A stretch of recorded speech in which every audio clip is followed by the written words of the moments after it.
right. This is one I've been waiting for a long time, actually. One of my favorite humans, who's one of my favorite teachers, because I was lucky enough to spend years of learning and building together with somebody who I'm very proud to share a microphone with today, Mr. Alex Bunardzic. So, Alex, for folks that are brand new to you, let's have you do a quick intro, and then we'll kind of talk about sort of the stuff you're working on. You've got a couple of really cool initiatives, but really, like what I you and I have been doing this for a while, and we've seen a lot of changes. You introduced me to concepts that have still to this day become daily routines in thinking for me. So this is why I think it's so important as we talk about your experiences moving towards this sort of the AI, the AI agentic, bizarro world that we're in the midst of building. And how do we find sanity, and what does sanity even look like? So but anyway, sorry. So, Alex, Yeah. who are you, and where do people find you when they want to find out more about you online? So I am a guy who has been doing this for over 30 years, to be more precise, more than 35 years this year. I started my career, I'm a scientist by education and by training. And I started my career in the field of scientific research. Basically, spent 5 years as an apprentice in sort of a scientific boot camp, which taught me how to work and a certain discipline, certain way of dealing with large complex systems. My thesis was focused on ecology, ecosystems, which are very, very complex and consist of many moving parts. So to me, naturally, moving into software, and I had to move into software because I had inherited copious amount of data from a professor who retired, and he was meticulously collecting all kinds of data in the field for 22 years. So it's a huge amount of data, and it was just kind of handwritten, as you might imagine. And so there was at that time there was no way from we didn't have AI or anything to crunch those numbers. So I had to roll up my sleeves and learn how to write programs, and that's how I got into software. And then moving into Canada, uh, I realized that scientific research is not a very lucrative. And Good I for the realized heart, not good for the wallet, one would say, right? exactly. Yeah, it's good if you are well heeled and you just want to enjoy, and it's a beautiful, beautiful activity, one of the best I can imagine, but it won't pay the bills. So at that time, as you know, Eric, back in the 90s, software was hot. So I, started doing professional software development, and one thing led to another. Then you and I met at one big company. Now, I got to say something about you. There is a saying in my native language that's difficult to translate to English, but it's like, how difficult is it to prod the frog to jump into a pond? So you're talking about things you kind of paid attention to what I was doing. It was super easy. One of the easiest people I ever met, who just at the hint of a concept, I could see that you could immediately not only understand the concept, but what I really appreciate is people who hear about the concept and then in their head, in their mind, they can carry a drive through and come to their own conclusion. Excuse me. Because oftentimes when I'm teaching some of these concepts, then people need hand holding. They were like, "Yeah, okay, but can you give me an example? Can you give me another example?" And then sometimes it, as the saying goes, I don't want to be rude, but you can lead the horse to water, but you can not make the horse drink. But I gotta tell you, I was very impressed with your sharp as a whip, very open to learning new concepts. And the moment you hear it, I can see you can apply it. You don't have to come back and say, yeah, but like, what do you mean by this? That what really I think distinguishes people who are natural in this profession from people who are struggling. And You got to be able, when you hear something new and intriguing, you got to be able to go away in your mind, devise an elaborate use case or scenario to illustrate to yourself how would that concept work. That, I think, is the distinguishing feature, and it's quite rare, to be honest. Or maybe people just don't want to bother, but I think that's essential when you hear, the moment you hear something from XP or test driven, or you should be able, if it intrigues you, you should be able to say, oh, okay, now let me apply this to whatever I'm working on, Right. whatever is familiar to me. And then sharp people will find a way, and then will not need too much hand holding. Of course, examples happen, help if you have Right. some examples. But I find it too many times people just want to, and give me another example, and give me another example. They cannot extrapolate. Right. And that's the I think qualification, or the what's the word, treat, that people who want to go into this profession have to be able to deal with abstract concepts and apply them on a specific task at hand. And that these are the brilliant people who make things happen in our profession.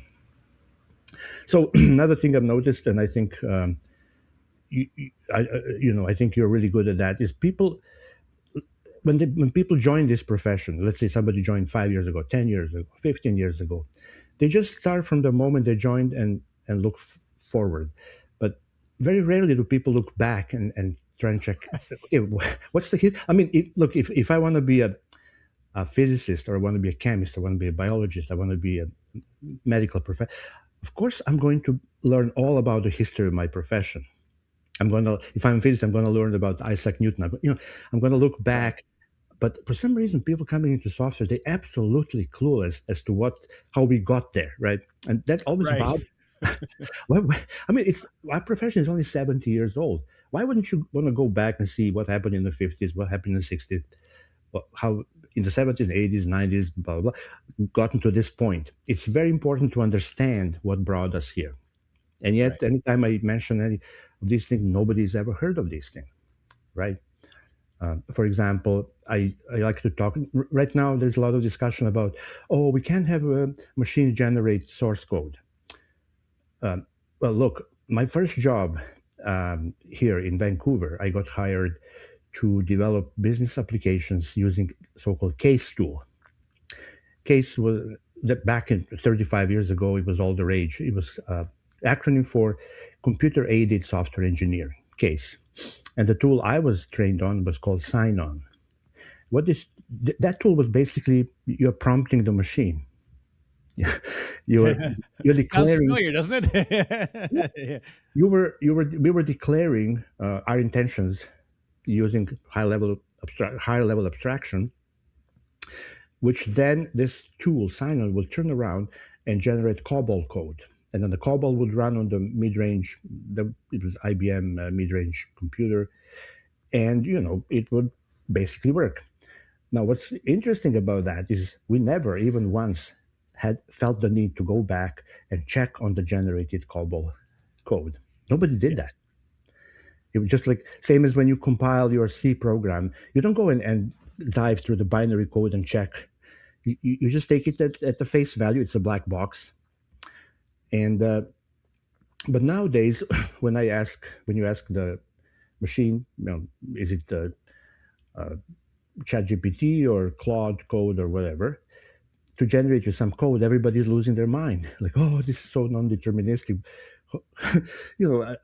That's another really silly point at this time, that everybody's claiming, oh, the sky's falling, everything's gonna just blow in our faces, and we all gonna be Armageddon's gonna come.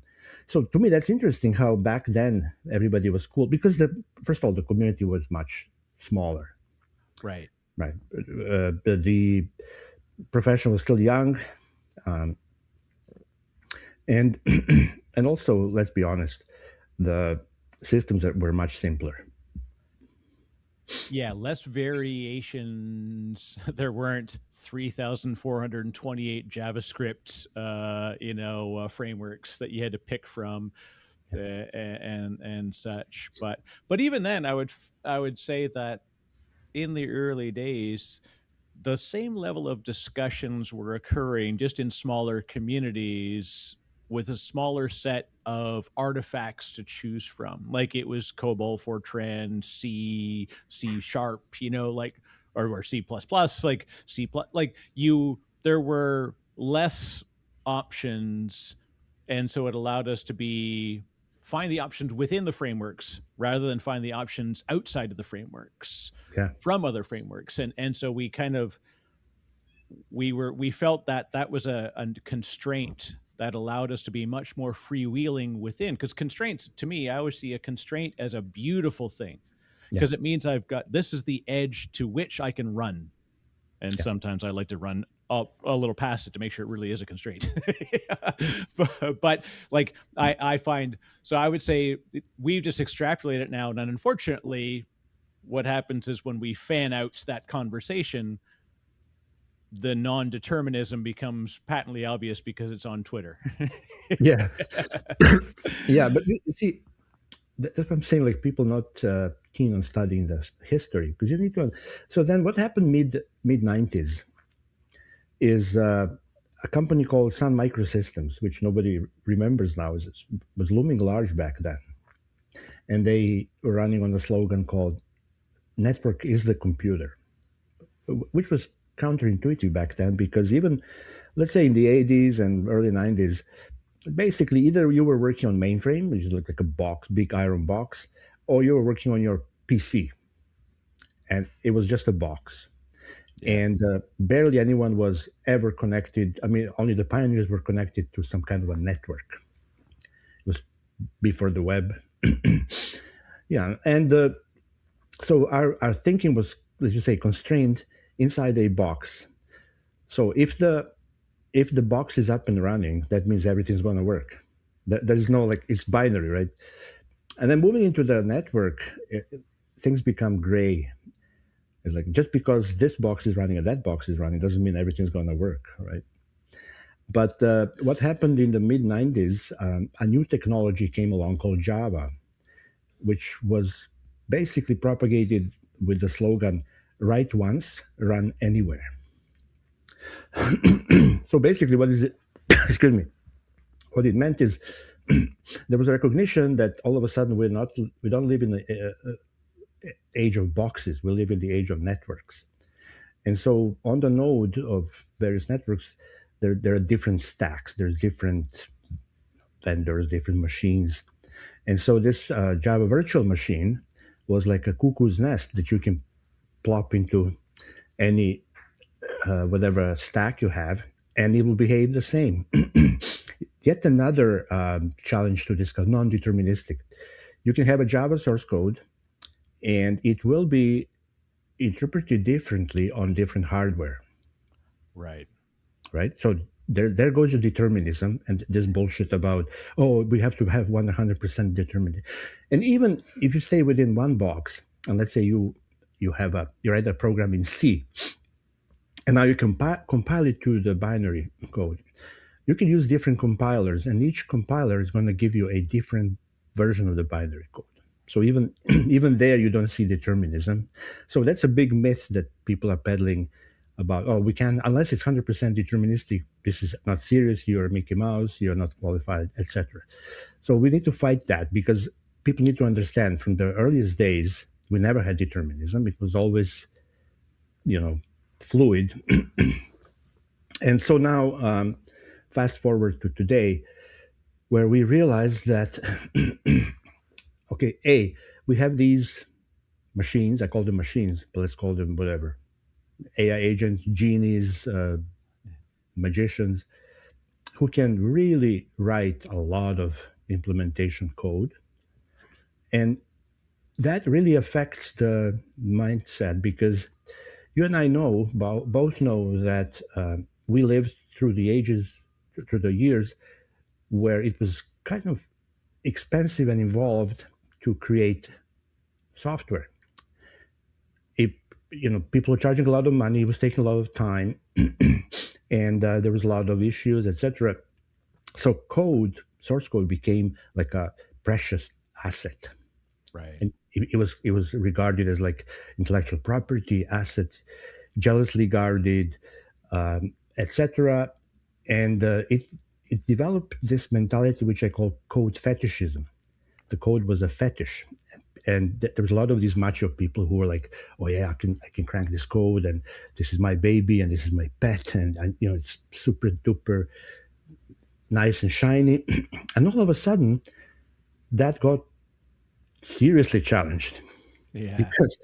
because I can generate and regenerate reams and reams of code, and there's more than one way to skin a cat, and people kind of forget that. People think there's only one possible way to skin a cat.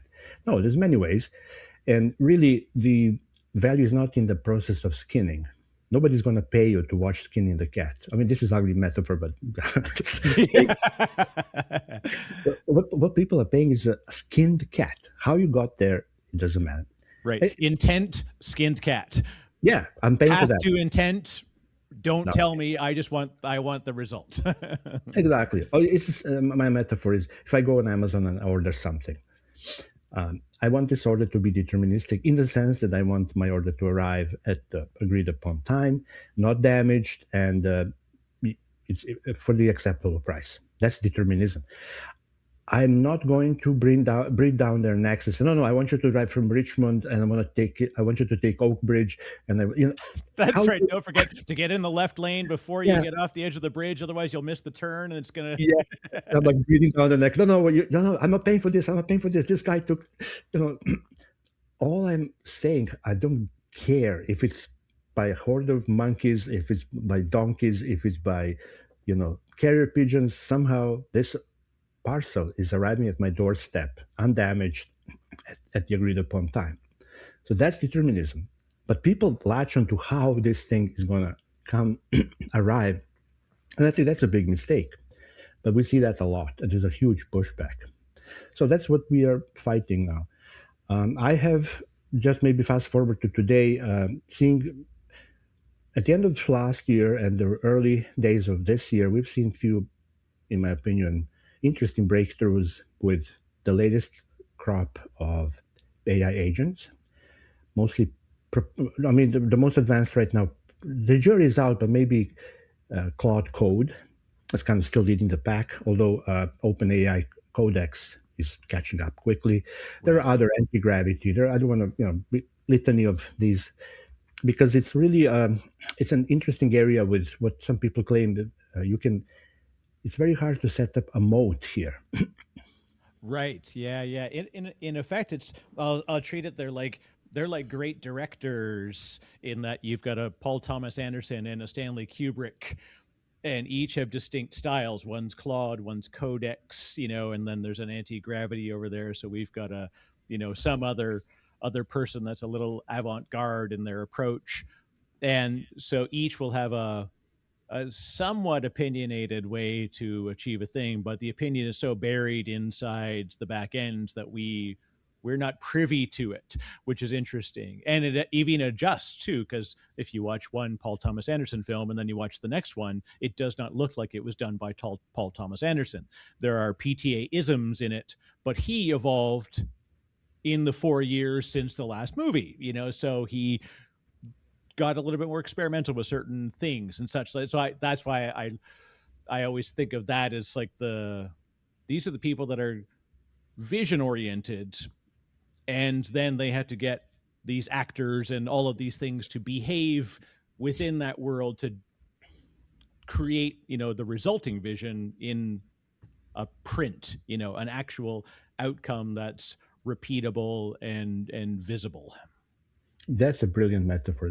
And it really applies well. And even what's his name, Gilligan, who we adore because of the Breaking Bad and Better Call Saul, has now evolved into this pluribus.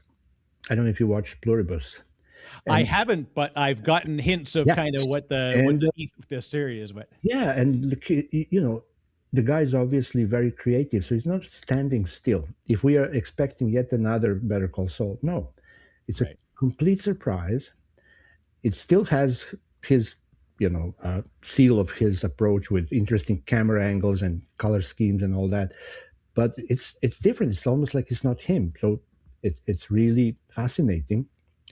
I mean, if you have the time, watch it. It's kind of it has some I don't know criticism on it, but it's really well done. And The more I hear something is disliked, I'm like, I gotta watch that one now. yeah, yeah, And when someone goes, I'm not sure what I just watched, you're like, perfect, I know what I'm watching tonight. yeah, yeah. It's like it's like one of the people I admire in our profession. Kent Beck, the guy who invented extreme programming and Yeah, test-driven yeah. development. He said something I really like. He says, if I come across a new idea and if I'm like, wow, this is really impressive, then I know that obviously other people have already latched onto that and are kicking the daylight out of it. But if I hear something like, "Oh, this is like phenomenally stupid," I gotta try it.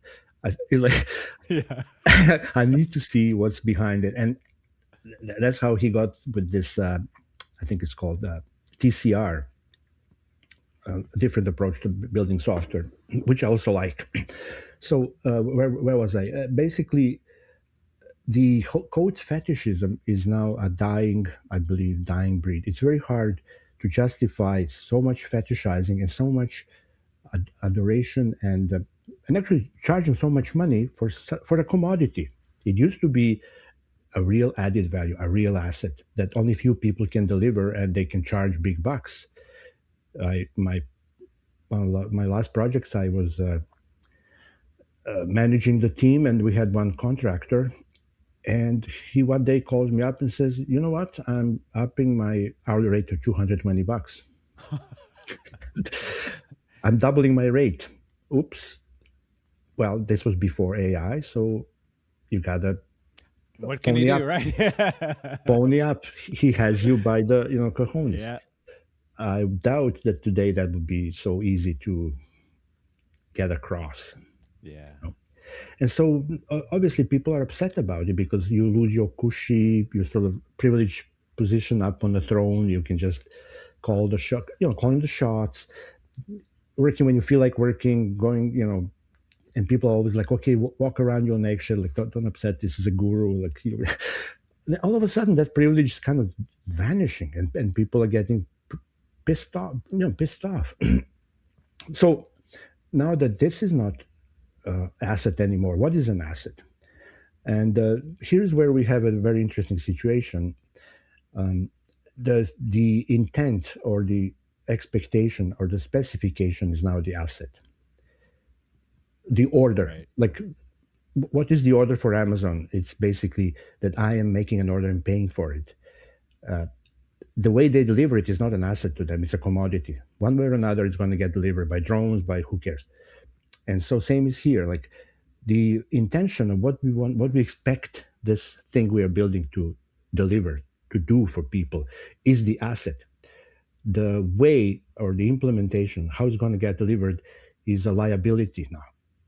right, So the more we pour over that, the more we spend time on this liability, the less competitive we get, right? Because there's competition that can maybe fulfill that expectation at a fraction of the price.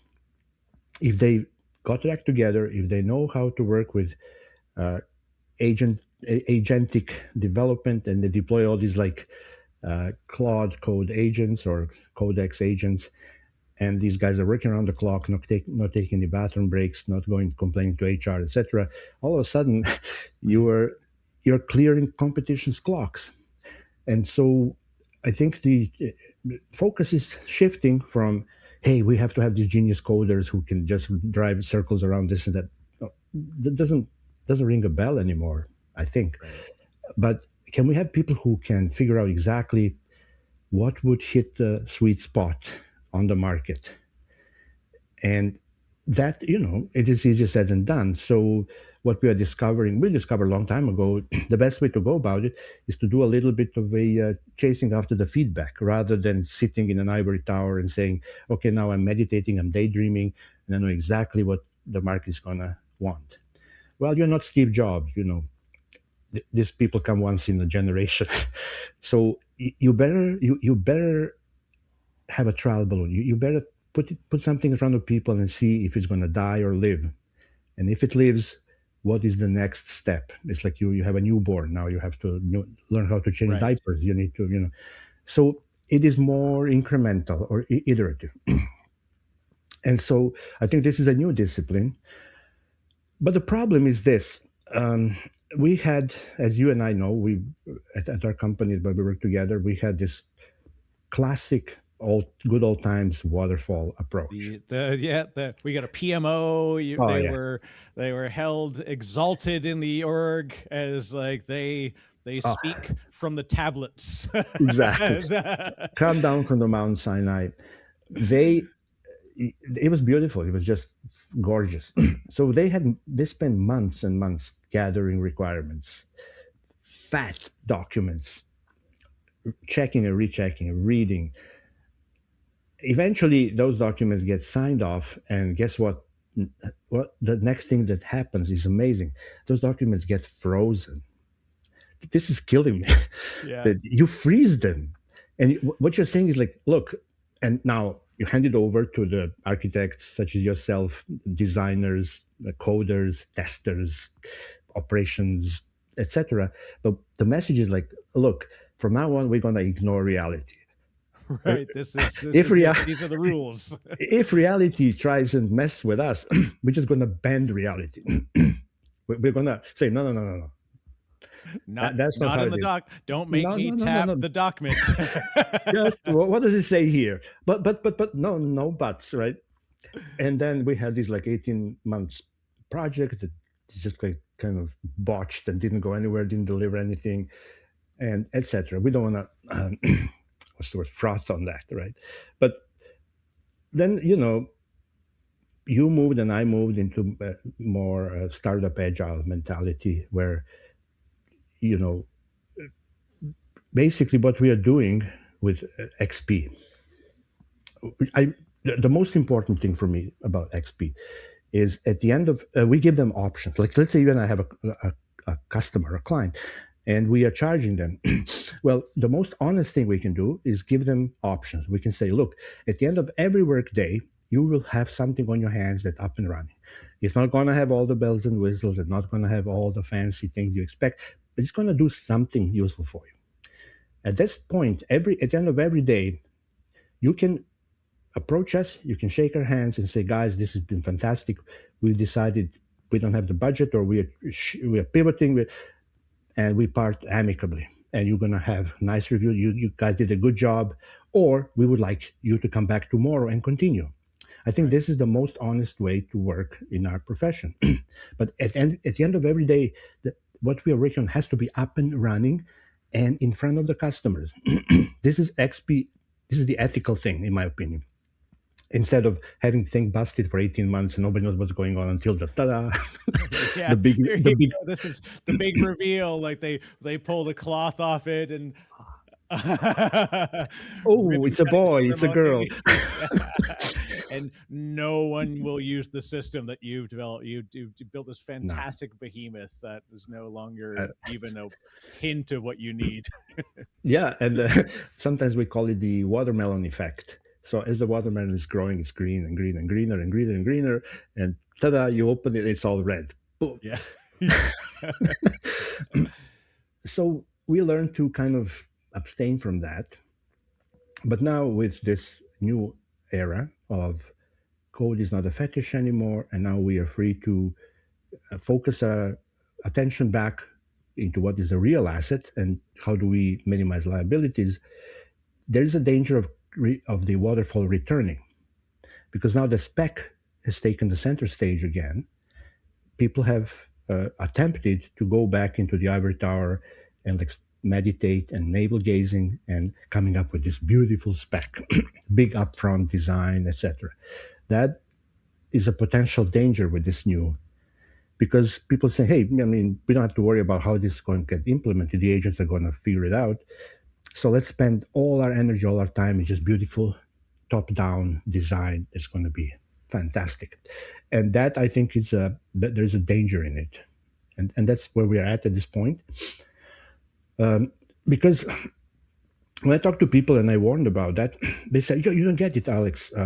This is a beefy spec, but because the agents are so powerful, the cycle is short.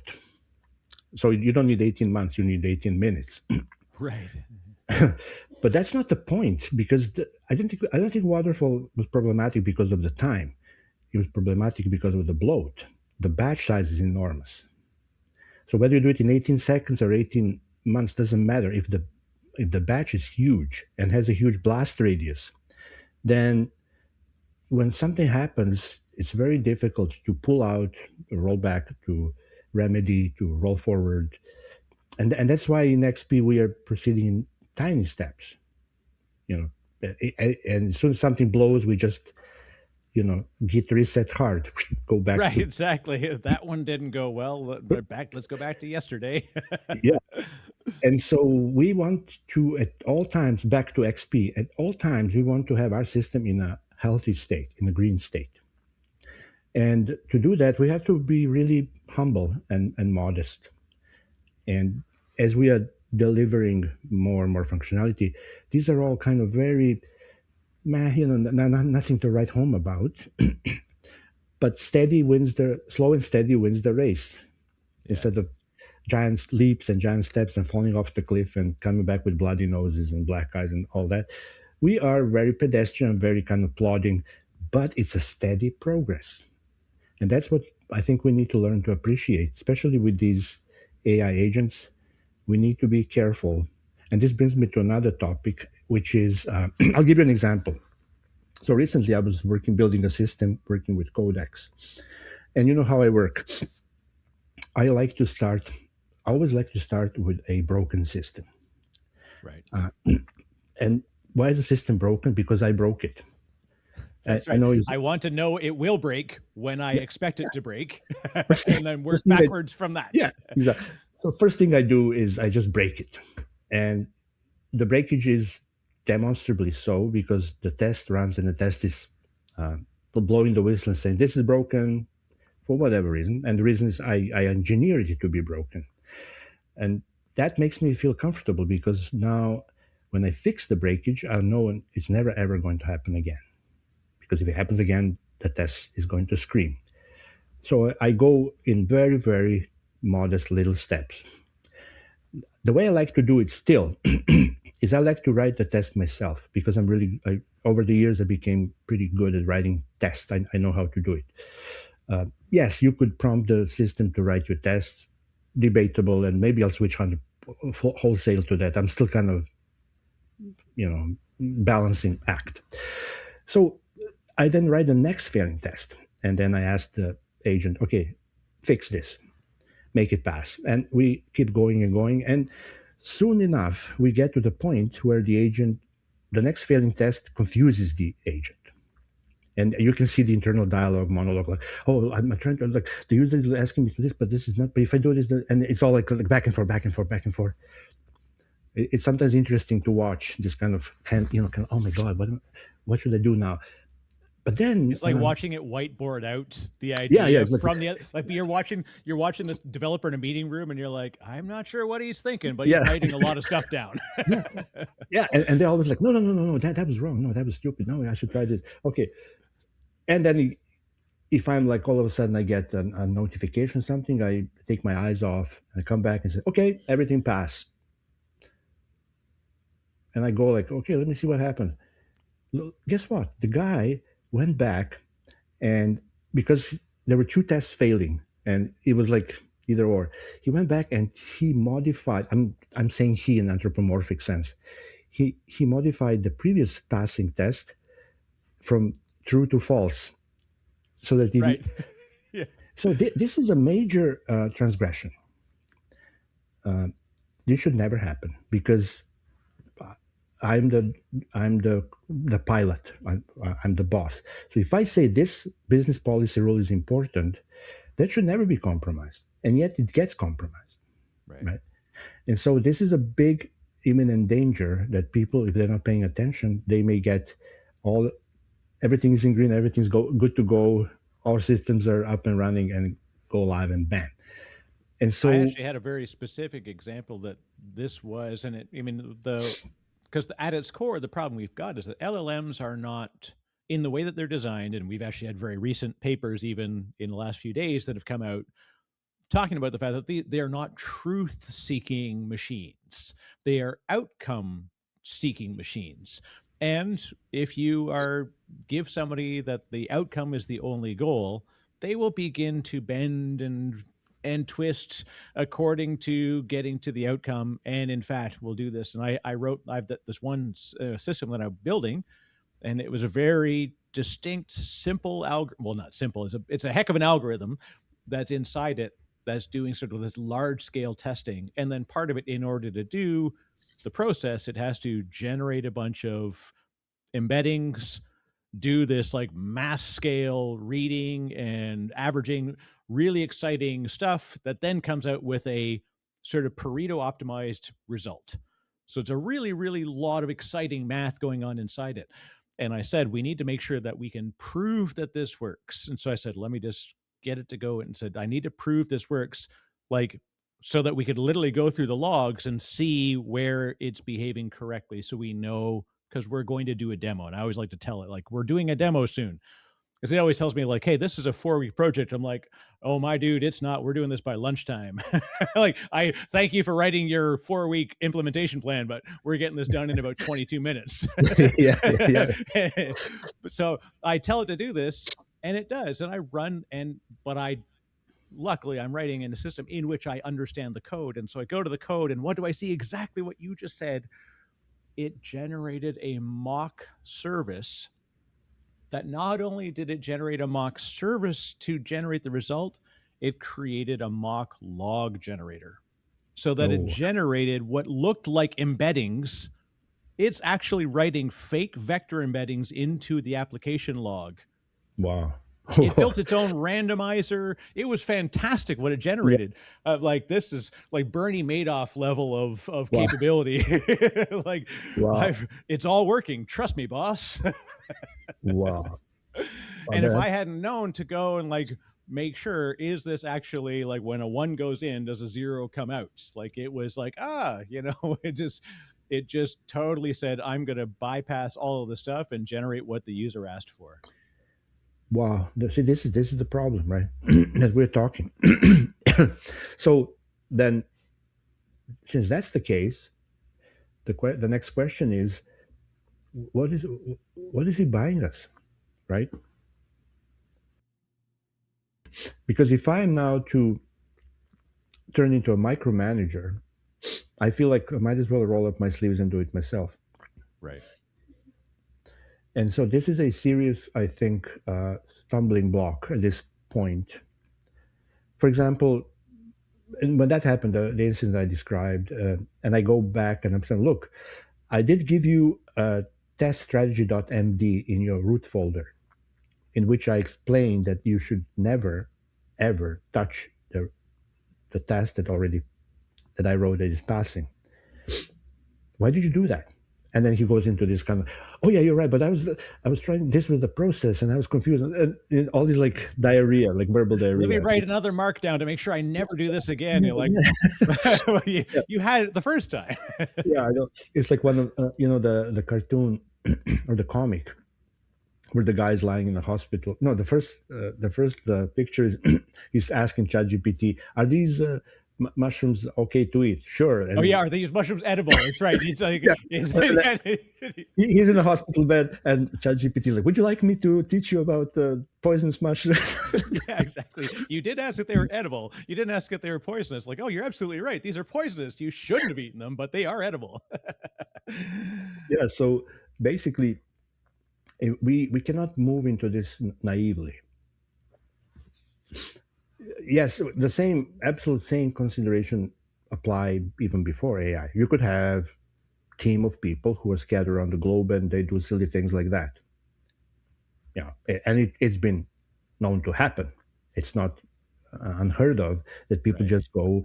And I had a team that I was managing where um, there was a pressure to release this evening, and then they were messing about and said, "Okay, boss, all the tests are passing." And I check and I see a lot of tests have been commented out. Yeah. And I'm like, okay, what's up with that? Oh yeah, they were failing. I'm like, why did you comment the assertion out? Yeah, they were failing. We couldn't fix it. Why couldn't you fix it? There are some temporal dependencies. Temporal dependencies. This is Mickey Mouse, right? So they didn't know what they're doing.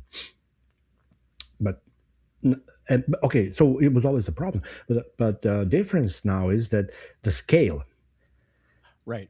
It's happening at an incredible speed, pace, and volume where there is no human opportunity to check, nor is it even feasible that you could have a human in the loop of this, because like just the amount of code that's going to generate to spend the time to roll up the sleeves and go through it it was bizarre. Yeah. Like we'd be going backwards in time. Yeah. So while prior to AI it was manageable and feasible, now it's not. So here we are at the point, and that's why I'm going to go into serious discussion throughout Guild and Roundtable. How are we going to deal with this? Now, I'm right now building a platform that I call AI Harness, where I'm trying to build a platform that's going to guarantee, excuse me, is going to guarantee that the invariables at the architecture level are going to remain immutable. So if the architect, such as yourself, goes and says, look, we have ports over here, we have adapters over there, we have domain over here, I don't want ever to see anybody crossing this boundary. Because, when people are within working within the auspices of your architecture and something needs to happen, and they will go for, what, like, I'm going to pull this, HTTP, whatever, connector into the domain and I'm going to just straight from the domain, I'm going to connect to a database and grab some lookup information. Right? Well, that's trespassing. Yeah. But I've seen that happen. And Well, I want to call, because this is something that this is why I love that you and I can talk about this, because I think you're the only person of a few handful of people on earth that I know I could explain. We could go through this idea together. Is that we are solving a very human problem using tools that were generated from human knowledge, and they are doing precisely what they were supposed to do: act in non-deterministic, very human ways. And we're expecting non-human capabilities from human derived systems. It's effectively Lord of the Flies. You yeah, take the kids and you put them on the island, and what do? They become adults that develop the Ten Commandments. Like, they develop the very system in which they came from, that they fought against. And I think that I remember that you used to do your interviewing, and you gave a very simple take home experiment. I want you to develop two services.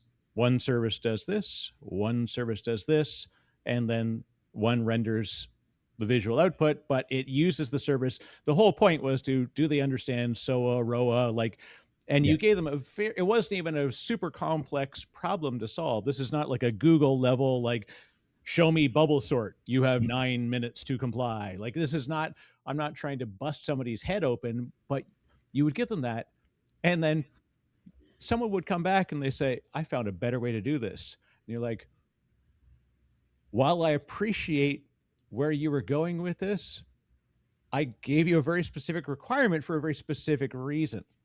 And it yeah, was so interesting to watch, like, how quickly, or and it wouldn't do that, like, oh, I consolidated, like, why not run it as one service?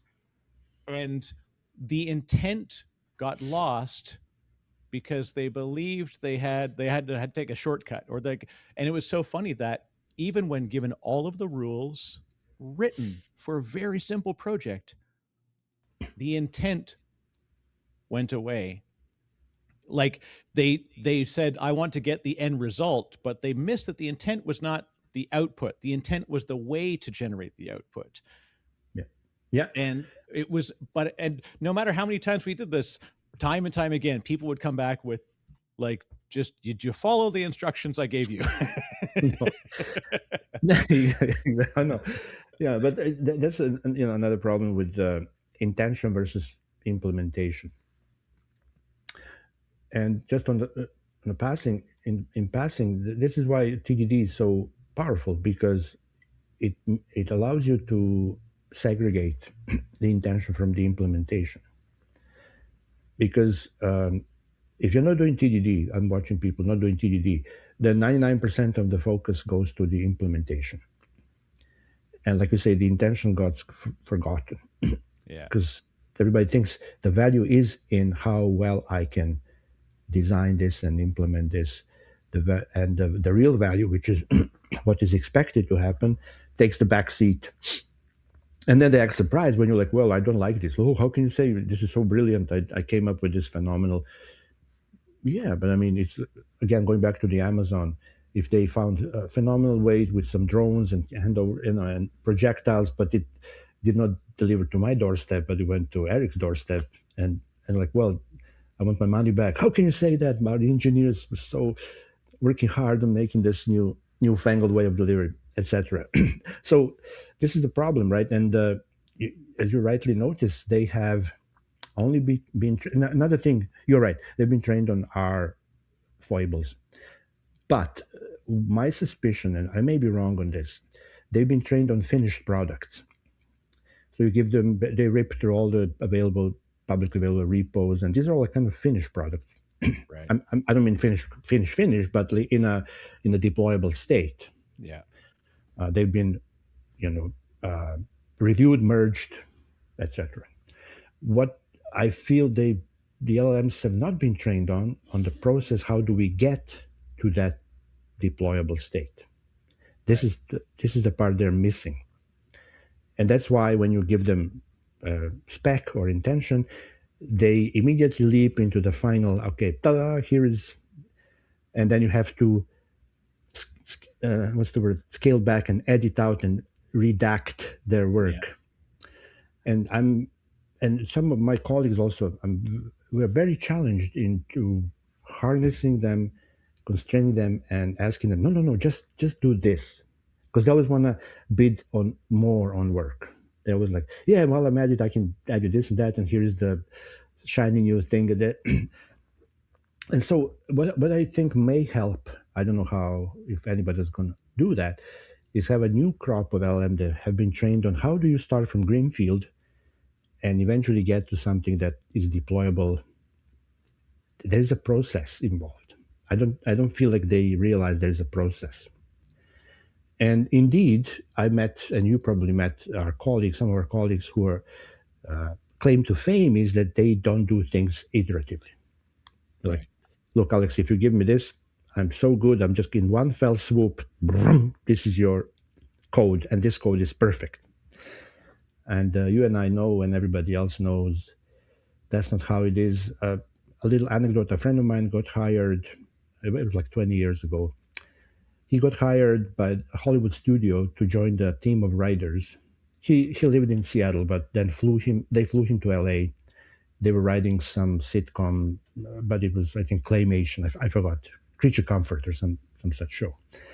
And then I went to LA to visit him, and he explained to me how they're working. There's a round table of writers, and they're just kicking the can down the road, and discussing and shoving ideas. But the interesting part is they were not allowed to do any work outside of that. Like no going home and doing working in secrecy, coming back Oh with yeah, yeah. Everything is forced collaboration. Yeah, forced yeah. collaboration, like mob programming, like Yeah, yeah. you know. And basically, what that means is, you work.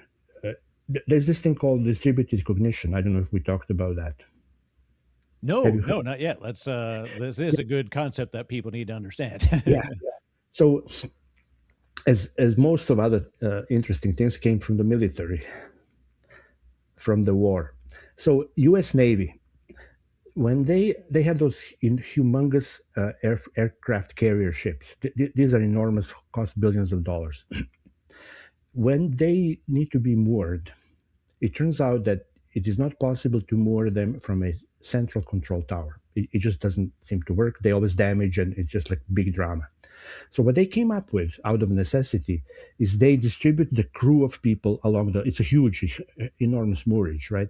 And there's like a crew of people just scattered around, and somehow, one way or another, they collectively signal and yell and whatever, the walkie-talkie and they get the ship safely into the moor. And this is called distributed cognition, because the knowledge of what needs to happen for this thing to safely is not residing in one person's head. This is Right. somehow distributed.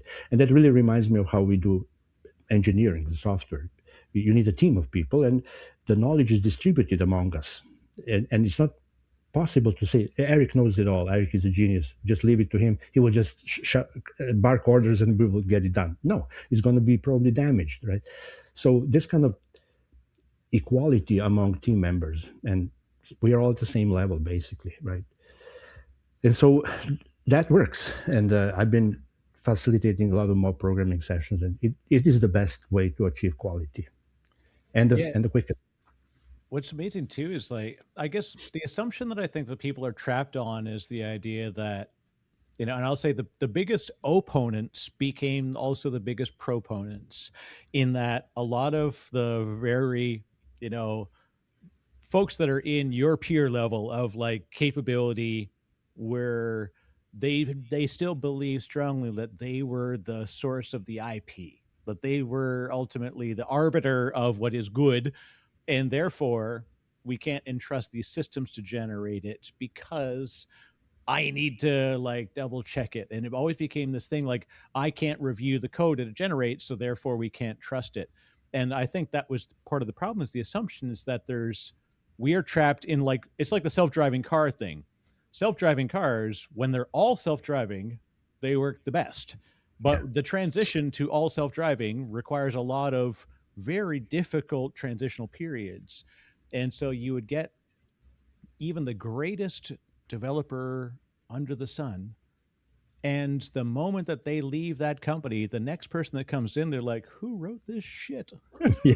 Like, Yeah. Yeah. you've got to now learn how they did it. But because there's always like, I have to now I'm taking code, literally like reams of paper of code. I remember doing this as a kid, reading like DBase 2 programs for this, like on a train on the way to a consulting gig at 15, going like, I got to figure this thing out by the time I get there because I have to Well, get it working. And but we could work in, that was an inline code sort of problem, like we could get away with that. But now we always assume that there's a human that's going to consume and be the continuous arbiter of that. But at some point we have to say that the code will review itself, and we have to have trust in the system. But in order to get that, we have to inject trustable checkpoints in the system, I think. So like, at its purest form, we don't need to ever care about what happens in the code. And in fact, at some point, the code will write in a way that is not expected, and it will be by design better than what we could have ever come up with. At some point, it will develop its own language, so to speak, right? yeah. But we need to still enforce that it follows a set of very strict sort of a, Anthropic, I think they call theirs the Constitution. I think a Constitution is interesting, but a Constitution implies you've got a Supreme Court.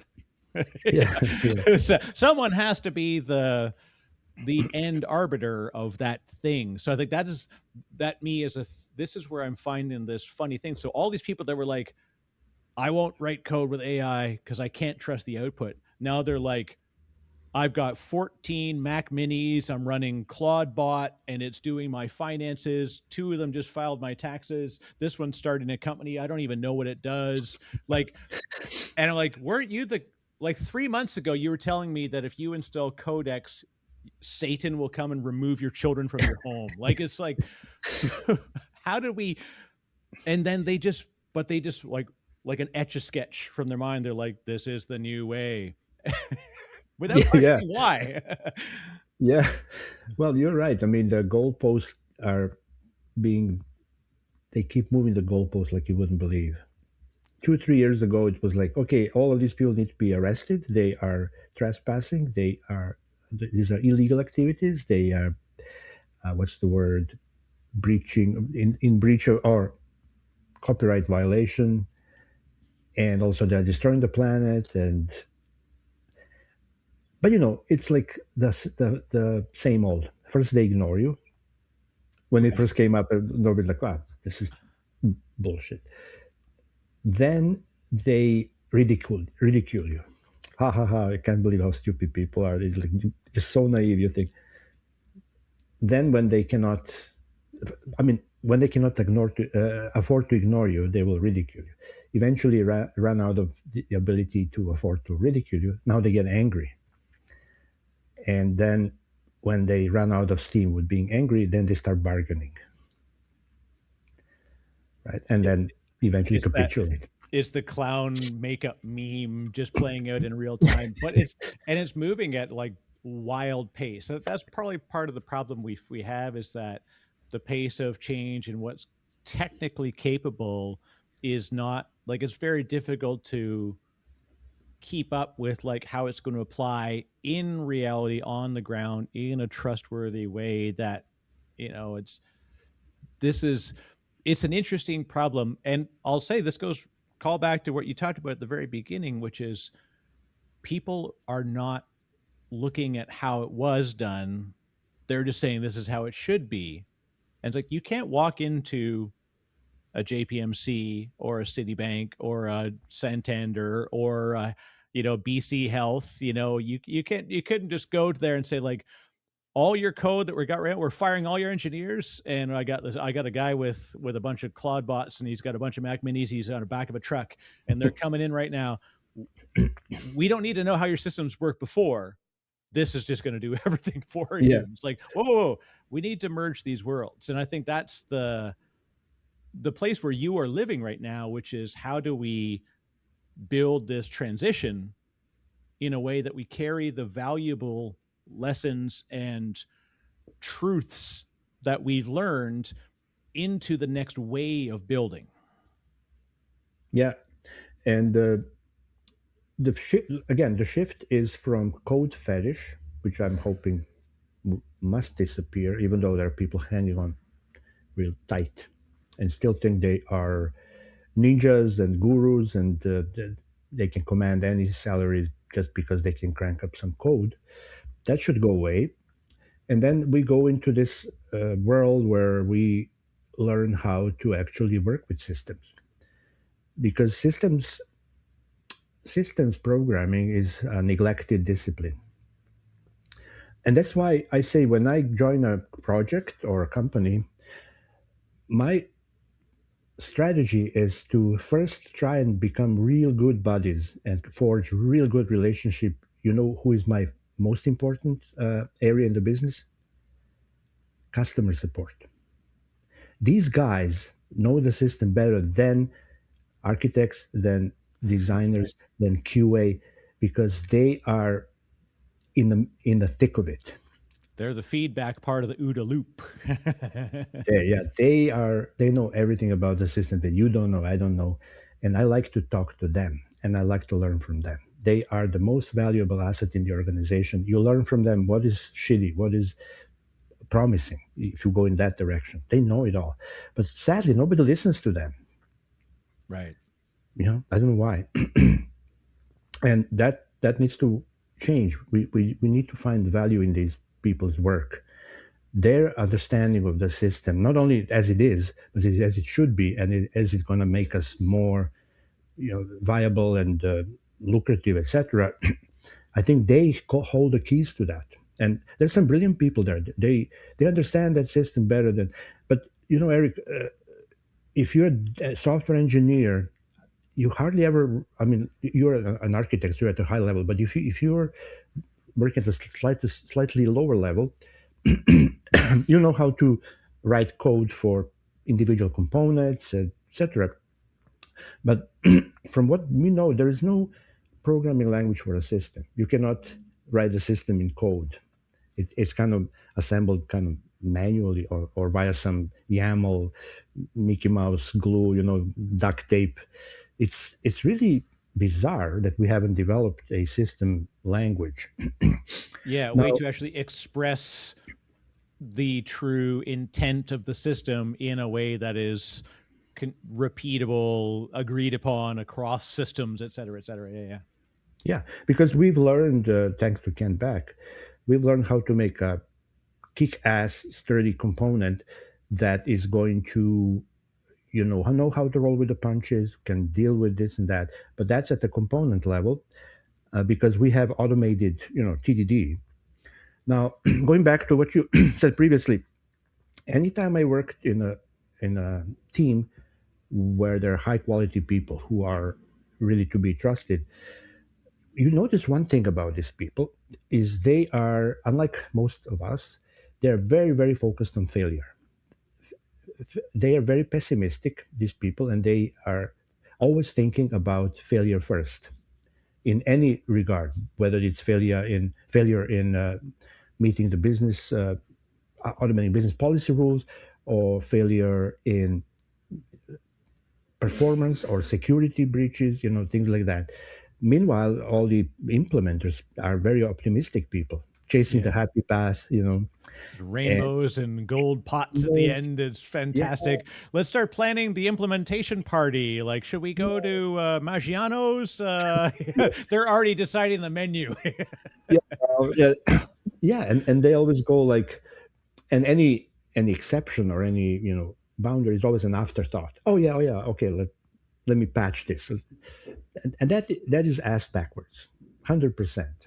And so I'm saying, if you want to become a mature senior, whatever you want to call it, you got to flip the tables upside down. And the center stage, the first class citizen, is failure, top of mind. Anything we're doing, first think about failures. How can this fail? And once we address that, it's going to be easy to shoehorn your happy paths and your unicorns and Right. everything else are going to live happily ever after. But nobody seems to be doing that. And that's how we train these LLMs. They're very, very unicorn kind of optimistic mindset. And we now have to fight them back. As I mentioned, I'm working on this product I call AI Harness, where I want, as an architect, you're an architect, I want you to be able to define all these invariable high level. But it's tricky because you don't want to stifle evolution of the system. You don't Right. want a rigid top down design where people will be again handcuffed. But there are, as an experienced architect, you know that there are some invariants in your system that should never be broken. And these things should be, there's this thing called architectural drift, where we start with the green field and everything's cool. But as the thing progress and we're juggling many balls and we are rearranging the deck chairs on Titanic, etc. And then one day you wake up and like, oh wow, this became a big ball of mud, and it's been known to happen. And Yeah. some people even say it's inevitable. But I Right. think it, Yeah. but I think it's inevitable because we do not have guardrails and automated checks and balances that will blow the whistle the moment. So it's like the broken windows metaphor. Like the moment there's one crack in the window, you fix it. You don't wait until it becomes the you know downtrodden part of the town that the junk is and nobody wants to go there. Yeah. So that's what I think is important, is to first set these like ground rules, where the line is not drawn in sand, but it's like hardened in the concrete. And so, okay, Eric here is the architect. These are his rules. You can let those agents rampage, but the moment any agent decides to sneak behind your back and slip your Mickey, the pipeline breaks. You can't merge. I'm sorry. Yeah. Or even sooner than that, in your editor, this change breaks. You go git reset hard. Forget it. Not good enough. Try again. I think that's very important. That we need to fight the system like that. Otherwise, it's going to be sneaking behind our backs, and it's always going to be an unpleasant wake up call at 2 a.m. Uh, One of my favorite guys that I don't know if you following Brian Finster. He Oh yes. says, Yeah. Yeah. right. Yeah. So I talked to him. He says he the best remedy for all this like heartache is to just have all the developers on rotation wearing pagers. Yeah. Let them eat their own dog food. That's it. Well, and I mean, look, the we can look back, and I'll say everybody has their own example of it. We used to get like, remember the I say this, I say this with all love in my heart for the blessed, beautiful man that did this, Gil. I love Gil to death, but God bless him. And I hated the day in the life We would get the day in the life diagram, and it was that architecture snapshot, and that was fantastic, right? But we would do this like at some point in the midst of the project, and then on implementation, again, like all requirements, this was like they laminated it like as if like it can no longer be touched. This Yeah. is the permanent system in which it behaves. And then you would be asked like, don't make me tap the sign, hey, how does this work? You're like, let me bust open my day in the life document. And it would show this, like, the concept was great, but again, it led to exactly the same result, was a new artifact that was then just locked into a box and viewed through a glass cage as if it was some kind of thing to wonder over, but we could never interact with it.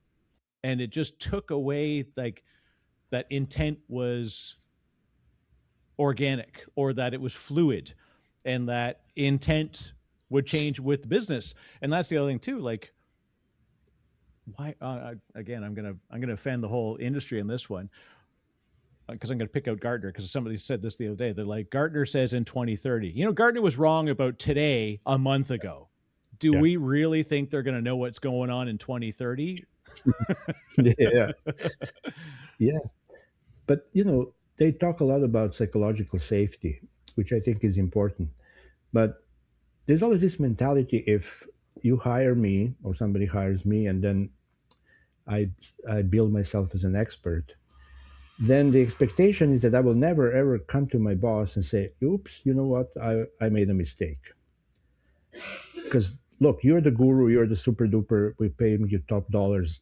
You're not, uh, mistakes are not an option here. And Right. that's, Yeah. that's terrible, because you should value people who make a lot of mistakes, because that's the only way you learn anything. But if you preclude, you're like, don't you dare make a mistake, you just go charge down a straight line, then and then we are wondering how come this didn't pan out. Well, Right. because we were asked to ignore the warning signs. We've effectively enforced the behavior Yeah, by giving them this as the intent is to not make mistakes. See, like, no, the intent was to implement the system with as little drift mistake as possible. But instead, all they saw was, that's why everybody has the sort of the joke of, like, no M dashes, don't make mistakes, and yeah, just tag that on every prompt and you'll be good. yeah. Don't make mistakes. Don't make mistake. But in reality, I think it should be very expected. And the bigger expert you are, the more I would expect from you to have this face palm moments. So, Right. oh God, Yeah. the real work, constantly every day. Like, oh my God, if I only knew this yesterday, like how come? That's the reality, and we need to be. That's another thing that I talk to people, and they find this really. When I say that, everybody raises eyebrows. I want my work to be, when I'm working, I want to be interruptible. Because you're like, what? No, man, I want to be in the zone. I'm like, no, I don't want to be in the zone. I want to be interrupted at the first little whisper of something. You need to just stop dead in your tracks and say, what was that? Instead of saying, no, no, no, I'm going away, and just shove pizza under my door and leave me alone for today. I'm Yeah. going to be It's the angry. Toyota line. Like, it's like, pull the Yeah. pull the cord. And, Like, and hey, on I got court. a question. And on court should be rewarded, not punished, right? Yeah. And then another thing that is always counterintuitive, if people think Alex, it's so difficult to follow what you're saying. But I'm quoting other people. I'm like, if it hurts, do it more often. And they're like, no, man, if it hurts, I'm going to avoid it like hell, right? I'm not going to even try again. And, you've probably been in one of the projects I've been, they just spectacularly blew in customers' faces and lost many prospects. And then the next edict comes from the top saying, oh, from now on, we are only deploying 3 times per year. Right. Yeah. Yeah. Well, As if, as if that was the thing. Like, that is very much the Ernie's banana in the ear, methodology of, like, why do you have a banana in your ear?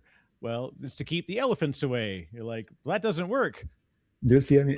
I don't see any elephants. Yeah, do you see what, yeah, yeah. So that kind of a reverse mentality where if something is risky, you should abstain from doing it. But we're basically just bloating things until they fester, and then you have a gangrene and have to cut your leg off, right? Instead of attending to the wound. Oh, but it hurts. Well, cutting off your leg hurts even more, believe me. Maybe I'll say what's interesting is that, because I ended up diving into disaster recovery. Maybe I ended up doing it because I was fascinated by watching things break. The only way you know that a system performs to the end of its performance is knowing what point it breaks. And I've always sort of been fascinated by that as a thing. And then disaster recovery, just like it clicked to me that, you could call this like, this is a tier one system, which means it had to have like sub 4 hour RTO and RPO and all these things we would set. And I would say, well, that's great, but it depends on another system that has like a 48-hour recovery. So your tier one system has a dependency that's not tier one. So therefore, it's not a tier one system anymore. And Yeah. so then what's the mitigation? And it wasn't like you're like, oh, that's it. We walk away. We can't do this. Like, no. What's the mitigation? And it may just be that, okay, it's a tier two system now. We can bring one down, bring one up, whatever. But like, it was always be based on that intent. What are the mitigations that we can apply to the artifacts? And then understanding how all those behave, what are the communication patterns, whatever, that allowed me to then be very free within those constraints to experiment. Yeah. And Yeah. I felt that was like the freedom of knowing the edges. But versus people, if you're just like, if you're running gunning code and you're pushing to prod, look, I commit to main with every push. I'm an idiot. I don't care. I don't do feature branches. I'm like, everything goes to trunk. Yeah. But because I'm doing very iterative development, I'm continuously moving in that way. So it works like, every once in a while I'll do a feature branch because I'm pretty sure I'm going to wreck something, and the old git reset hard's a lot nicer Yeah. that way. But like that pattern for me allowed me to be way more comfortable once the stuff goes to production, because now I've preloaded my failure domains in my mind, and I've like, at least I understand it. Because otherwise, Charity Majors, who from Honeycomb, she always said this. She's like, if you think that you like push code on Friday, like we all test in production, because your little pretend test you did on a tiny server that's 1/10 the size, with your user acceptance testing of you picked Betty from operations and you had her do a thing. Great. She did the thing that you told her to do specifically because you built the system. So click here, then do this, then click here, then do this. So like, fantastic. Betty said it worked. So like, of course, because you told Betty what to do, But meanwhile, Peter doesn't behave the same way when he does it. So then we put this thing live, and there's 1,000 Bettys and 1,000 Yeah. Peters, and the thing's going to tip over. So we have to accept that we have to test and be comfortable understanding where we are going to be affecting the system. Well, what you're describing and what you do, that's proper engineering. Sadly, coding has nothing to do with engineering. So, I know this is an But unfortunate divergence has happened. yeah, and you were maybe preceding the concept called the chaos monkey. Right. Yeah. But another thing that people completely neglect, a lot of people, is actually the most important feature of the system is graceful degradation. It's not either or, but you attempt to deliver full blown whatever you're offering, full blown service. And like you say, if your dependencies trip you, you should not just throw the towel and say, okay, you know what, game over. Come, maybe try tomorrow. See you guys. Yeah. You just degrade, but you're still up and you offer something, right? And that's hardly ever in any of the specs or any of the discussions about the system. Everything is optimistic and everything is assuming that things will be up and running 100%. Everything will be just chugging along, and we'll all get rich and retire on tropical island. And that's sad in this kind of optimistic industry. In reality, you have to study. I mean, if you really want to, I think, delve deep into systems, it's good to study Ericsson and Erlang, the thing that happened in the 80s. And you probably know about that. They are notorious for building the most stable systems with like 10 nines, always up, nothing crashes. And they have a specific philosophy, and I think it's brilliant. And every software engineer should be very, very familiar with Erlang and Ericsson and how they do things. So I even have a episode on that. I'm really obsessed with with that approach.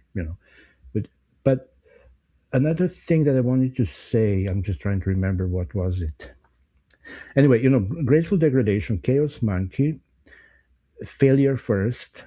These are engineering principles.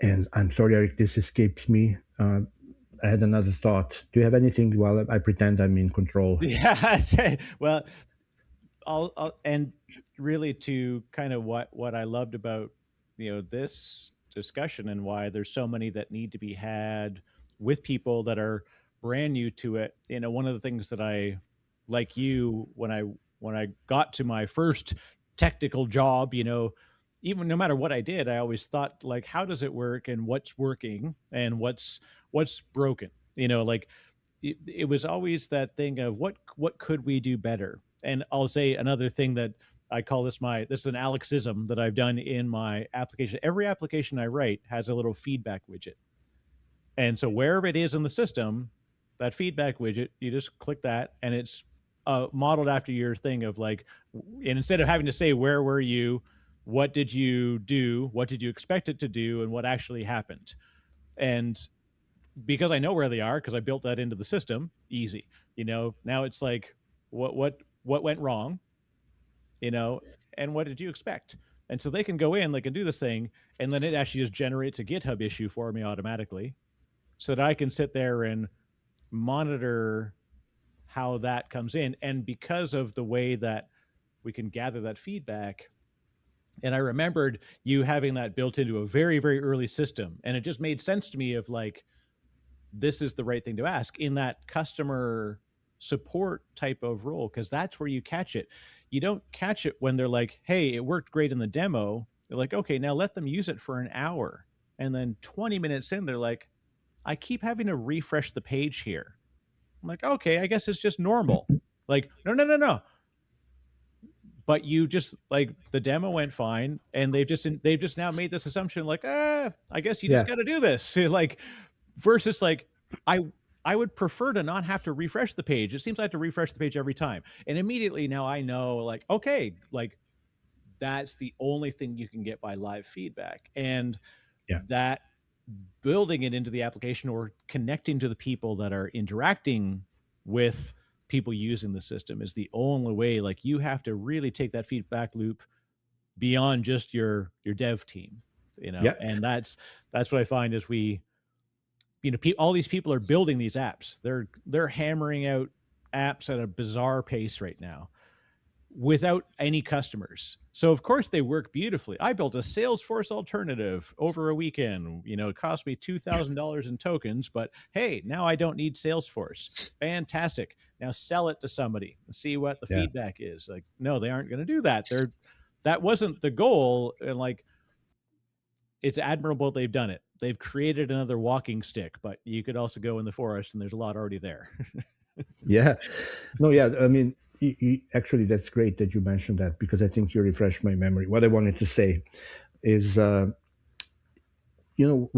my first years in my career, as I explained, was on the IBM mid-range computer, and I was working at the government bureau agency cutting payroll for hospitals in British Columbia. But I was hired to develop patient admission, discharge, transfer, and discharge system using this case tool. So I would build an app, and then I would cut the tape. And then I remember driving down to BC Rehab on Cambion 57th Avenue with the tape. I walk in and I, shove the tape in, I install, and I train people. We call that shipping. This was shipping. Right. Later, we shipped with diskettes or CDs or DVDs. You are shipping either in the mail or you drive to your customer site and you install. Then, when we moved to the networked world on the web, we continue calling that shipping for some bizarre reason, even though we are not shipping. So here's my point that I wanna pick your brain on this, Eric. I'm not sure how did this happen, but it's super bizarre to me that we are making the changes to the system in an environment that is different from the environment where the system will be used. That doesn't make any sense to me. And yet, this is the norm. This is, and when I talk about it, everybody's like, well, what are you smoking? Like, how, this is how we do things. But it doesn't make any sense to me. Let's say you and I open a Google Doc and we collaborate on it. And, we're back and forth, adding whatever we're doing, and you comment and I comment. And eventually, you and I may get to the point where you know what, this is a good document. We can now publish it. Right? And you push the publish button, and now it's available. You can send a link, etc. Now, what's important in this example is while you and I were collaborating on this document, we were not doing it in the development environment or in the QA environment or in the user acceptance or staging. Everything was happening in production on Google servers. The only difference is this draft flag. So until you and I decide to publish, it's in a draft mode, which means nobody else can access it. Why don't we develop software like that? This is my pet peeve. Why do we have to develop in a completely different, like works on my computer, That's right. nothing to do with the production. And then we pretend as if we could mirror the production. But that's just a pipe dream. Because I've seen a number of cases where, despite our effort to mirror as faithfully as possible production, and everything passes in this UAT staging, you go live, something blows. And so I'm very suspicious and circumspect about somebody saying, "Yeah, boss, everything looking great, and our user acceptance, let's go live." I'm still going like, Yeah. I don't understand why haven't we, as a collective, as a professional community, developed this? I call it draft flag driven development. Right. So let's say we have a system in production. I log in as a developer. As soon as I touch anything on that system, I dirty it up, and the draft flag is up automatically, which means any changes I'm making, the users cannot access. It's kind of Right. sealed off by the draft flag. And then you and I and the team, we can kick around and eventually we say, looking good, publish. All of a sudden, this new feature or the fix becomes available live. But it's happening in the same environment. Right. Yeah. Actually, properly using feature flagging and I've done a lot. I've done a lot more. Actually, in fact, I've implemented open feature in all of my tooling for this very same problem. Because what I've got is I've got a bunch of process. I've got like thousands of companies that I scan for. No, I've got this massive knowledge base. I can't scan it locally. I've got 3 development machines. Every time I want to do one change, it's like I've got to make sure all my data's up to date. And I'm like, no. I just want to like build in production, like ship the feature, reuse the real data, and but use it alongside real users on the same system. Where and this concept is precisely solving the problem that I had because it also means that I know for sure it actually works. Yeah. I mean, there's only one thing I'm aware of. I don't know if you heard of Dark Lang. No. Dark. You know the guy who, CI, Circle CI. Yes. You Yeah. Yeah. heard. So the guy who built Circle CI, Paul Bigger, he sold it very handsomely, and that bought him freedom to just not work and to just go and build whatever he wants to build. Have So he fun built this solving platform. problems. Yeah, and he built this platform called Darklang. The idea behind it is to avoid. So here's his starting kind of metaphor. Imagine you write some code and you, let's say, C code, and now you need to compile it. Now you're going to grab a compiler and you run it. Now, if you know anything about compilers, they go through 4 stages. This is how it works. So imagine if instead of having this compiler, you have to have 4 compilers, each one for a different stage. It would be annoying. So why do that? Why don't we just shove it through the compiler and you get the binary code? So extrapolating that into, he's like, why do we need all these different this and that? Why don't we have a one-stop shop that will include everything? Right. You know, your database, your persistence, your networking, your API, everything is one-stop shop, one surface level. This is dark lang. So you go, any change you make is, it's always in production. Like your system is always live, but as soon as you touch it, you dirty it up. It's behind the feature flag Yeah. or a draft flag, right? Until such time when you are happy and you remove the flag, now it's available to your users.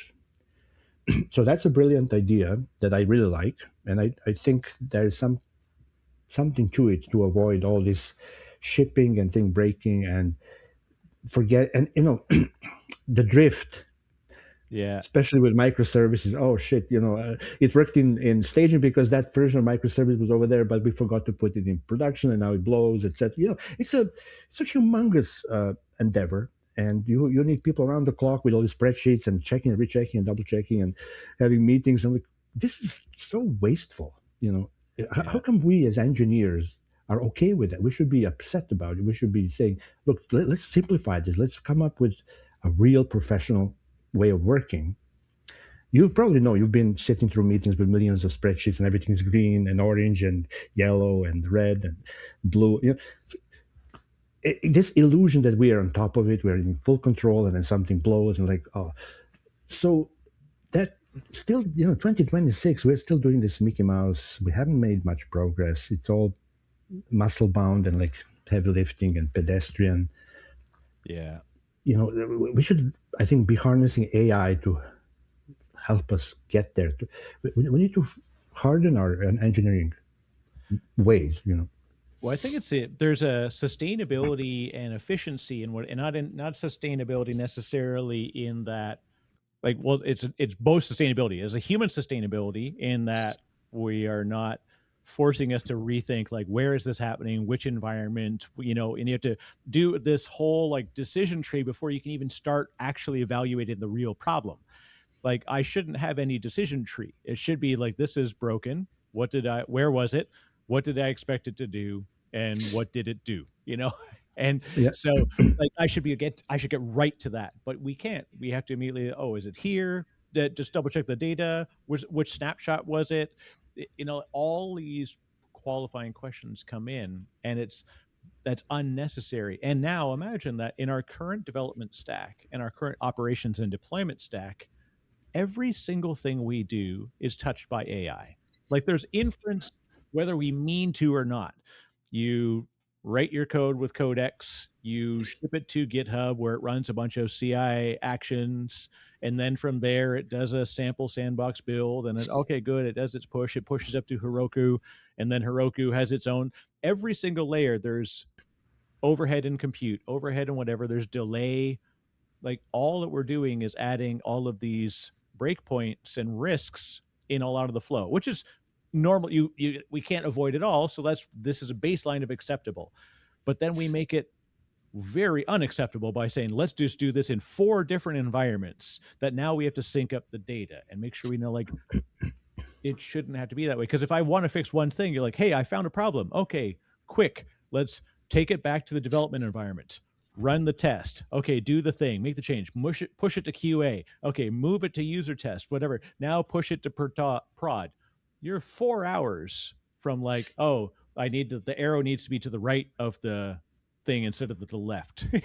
yeah, It and can be more complex, but it's like that we should be able to troubleshoot this in real time, in the real environment. yeah, and there's an old saying to your point.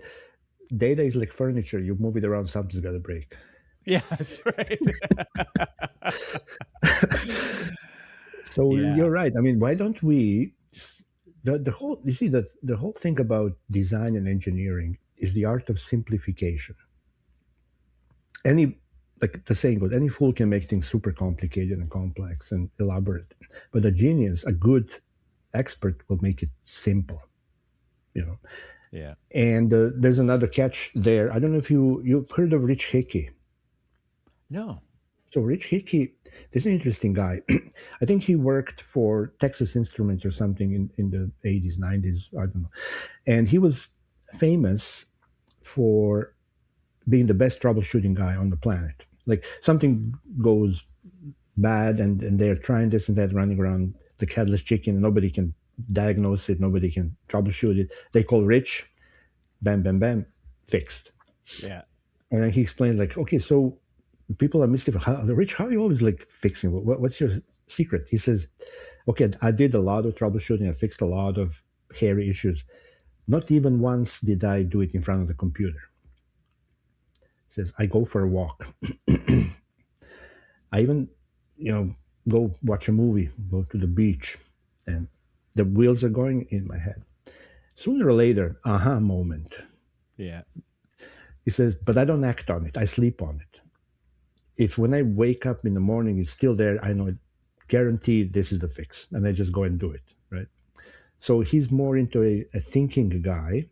Right. But what why I mention him is he has a really good talk about easy and simple.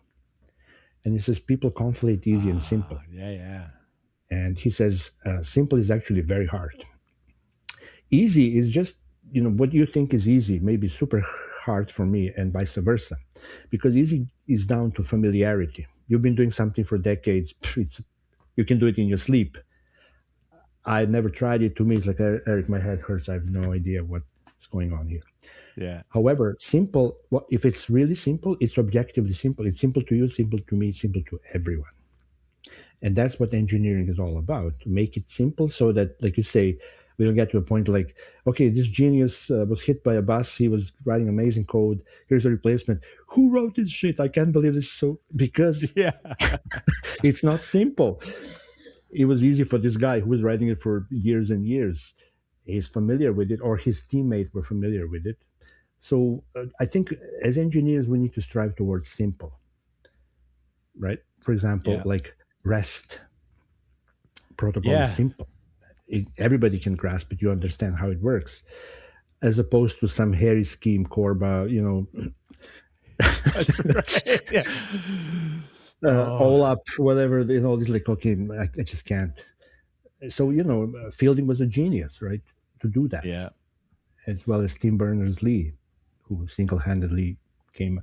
You've heard, in the 80s there was this project called Project Xanadu. Have you heard of that?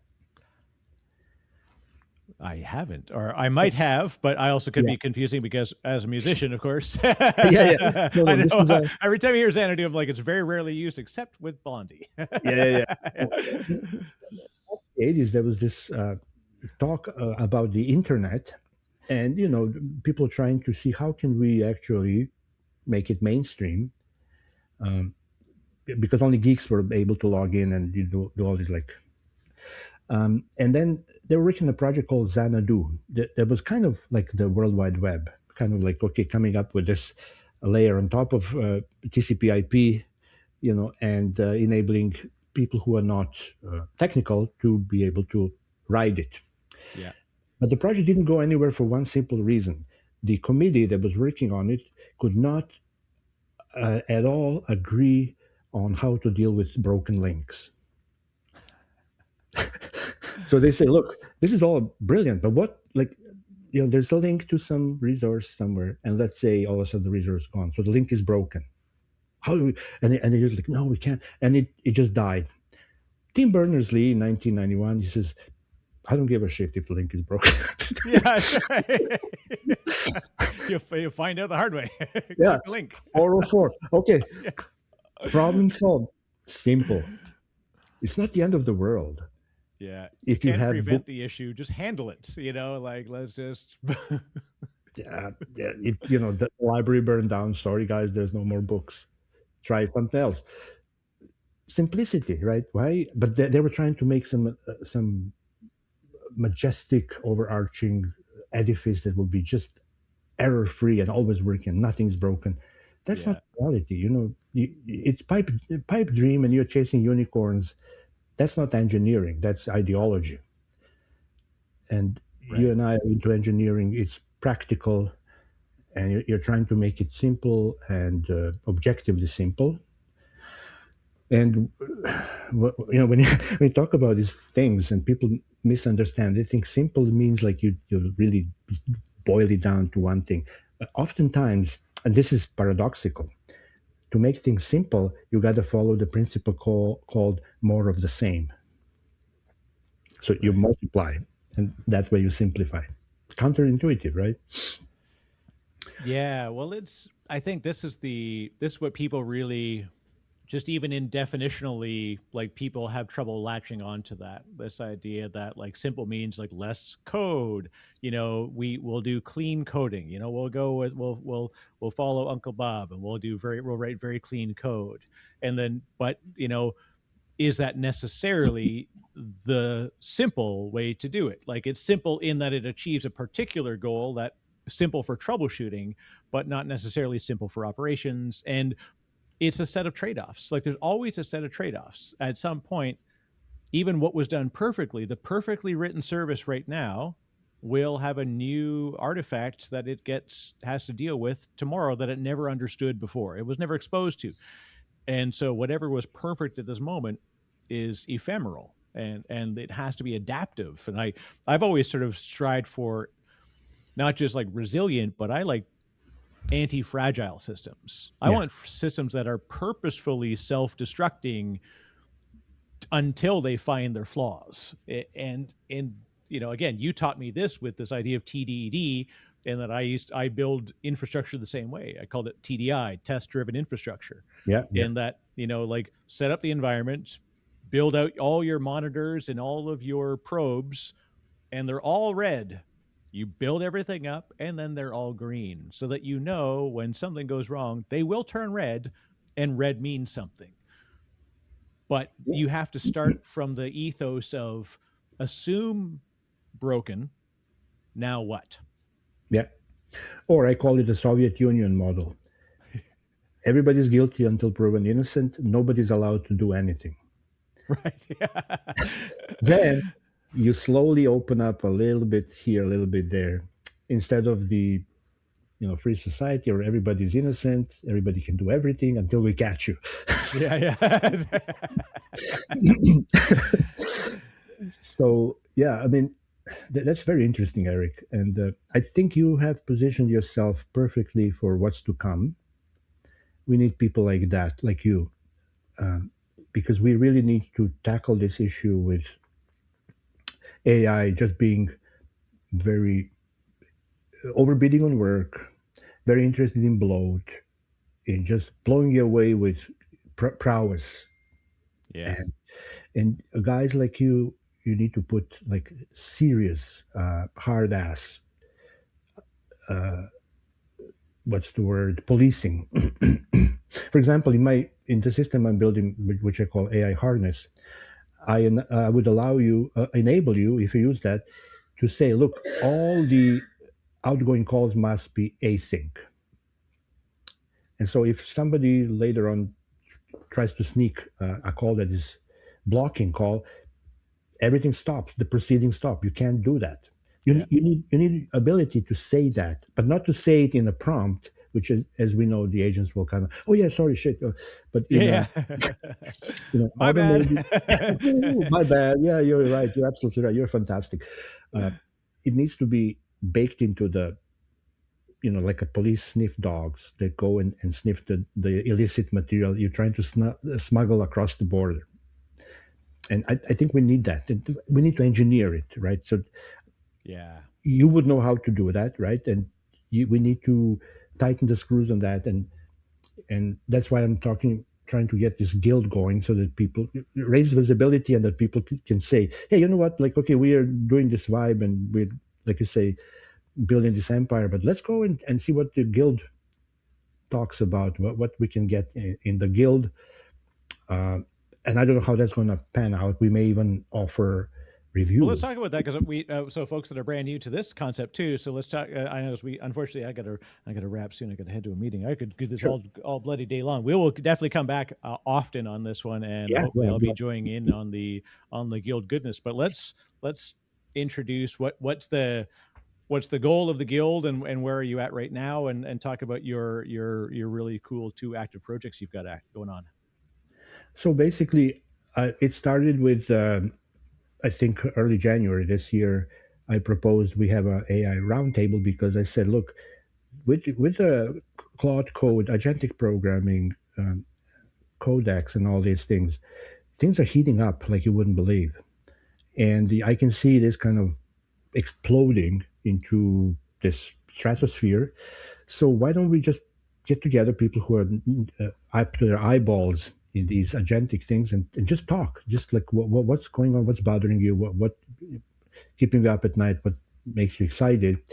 And it really took off. And then I got even Grady Booch and Kent Beck and Woody Zool and all these, like, I call them high priesthood, Yeah, joined yeah. in. And it's very, I was very emboldened to see that they all are doing it.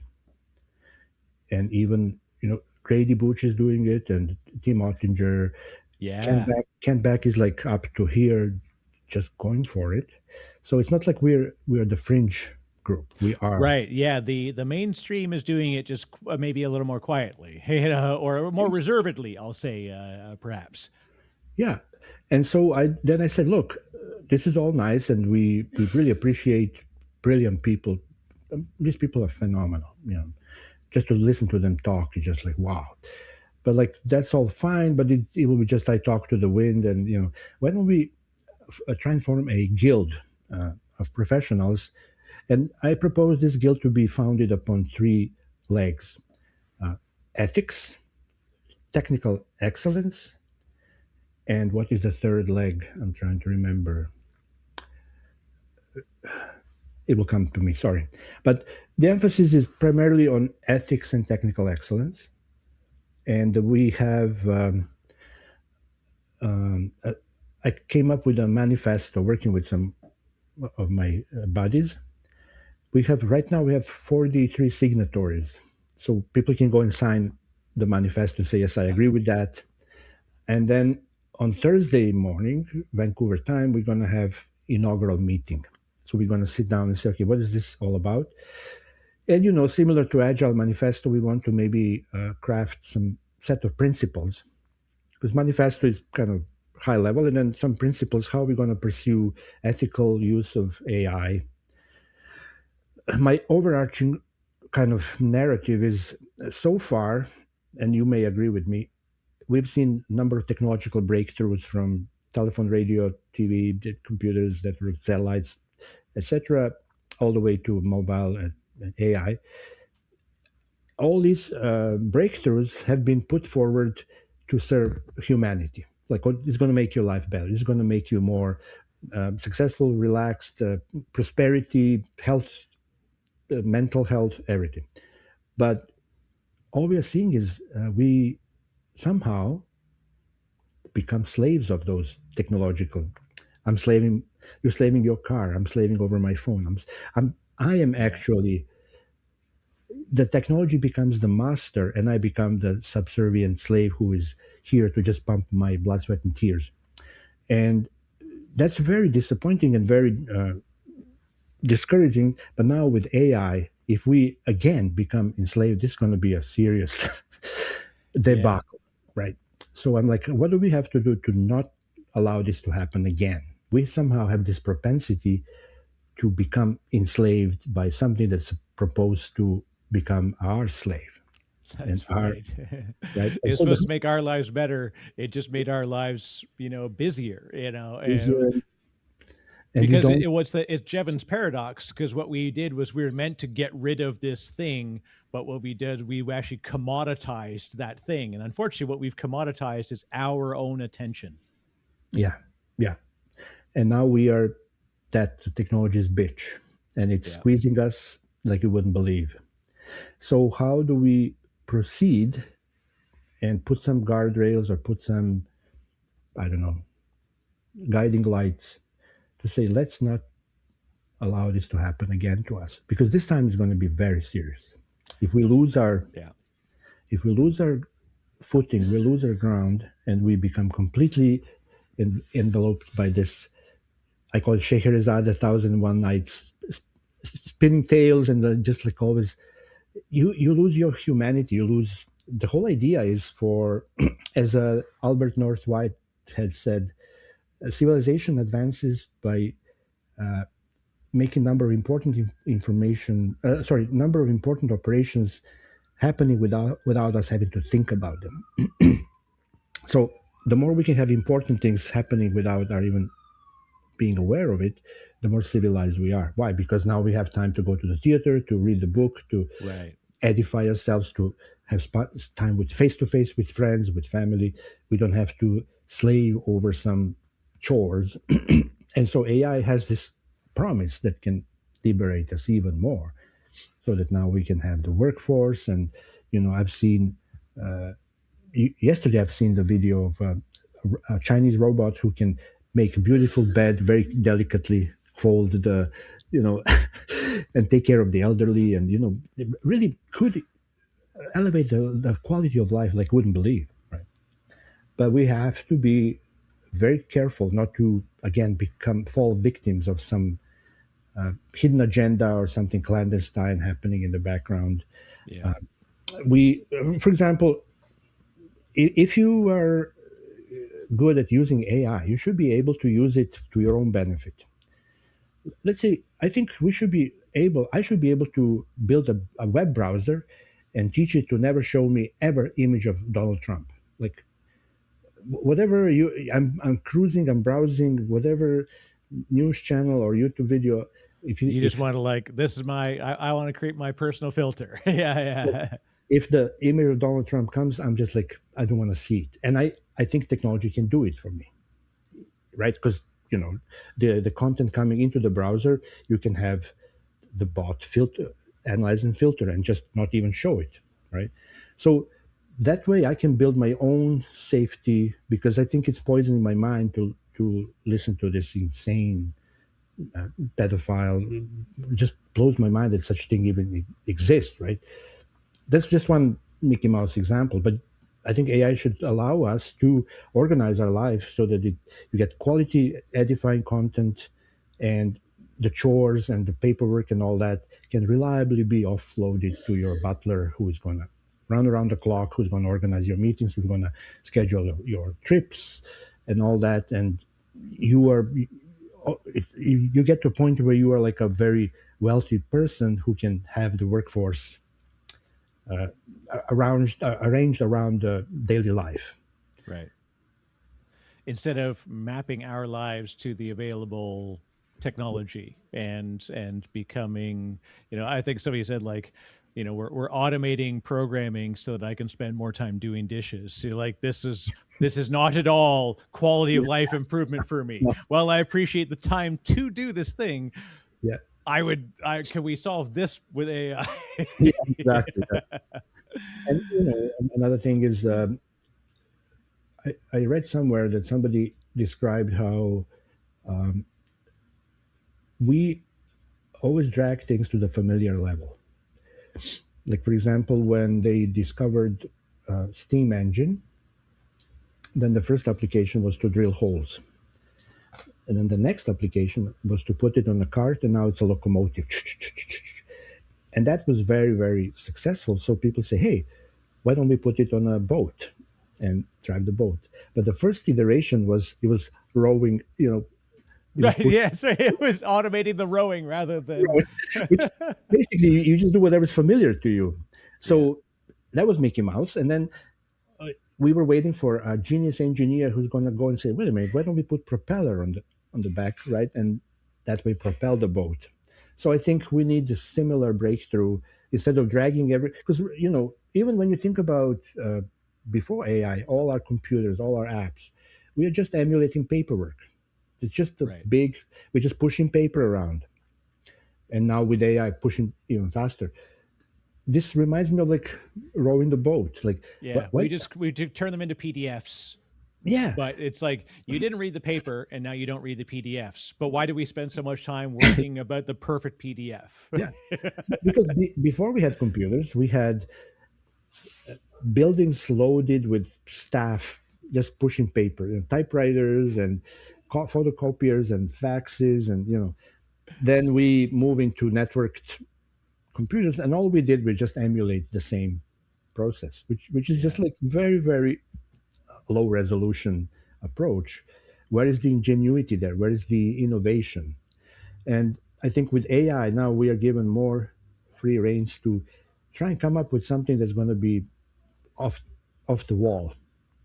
nobody expects, like the propeller was for the guys with the boat. Like, wow, who would Yeah. ever think about propeller? Oh, so some thinking outside of the box or lateral thinking. We have to come up with some way, because everything boils down to knowledge representation. Uh, Back in the few centuries ago, people were representing knowledge with tables, rows, and columns. So you want to summarize some knowledge, you get your printed on paper, you read your columns and rows, and you kind of, okay, well, I'm getting some information from there.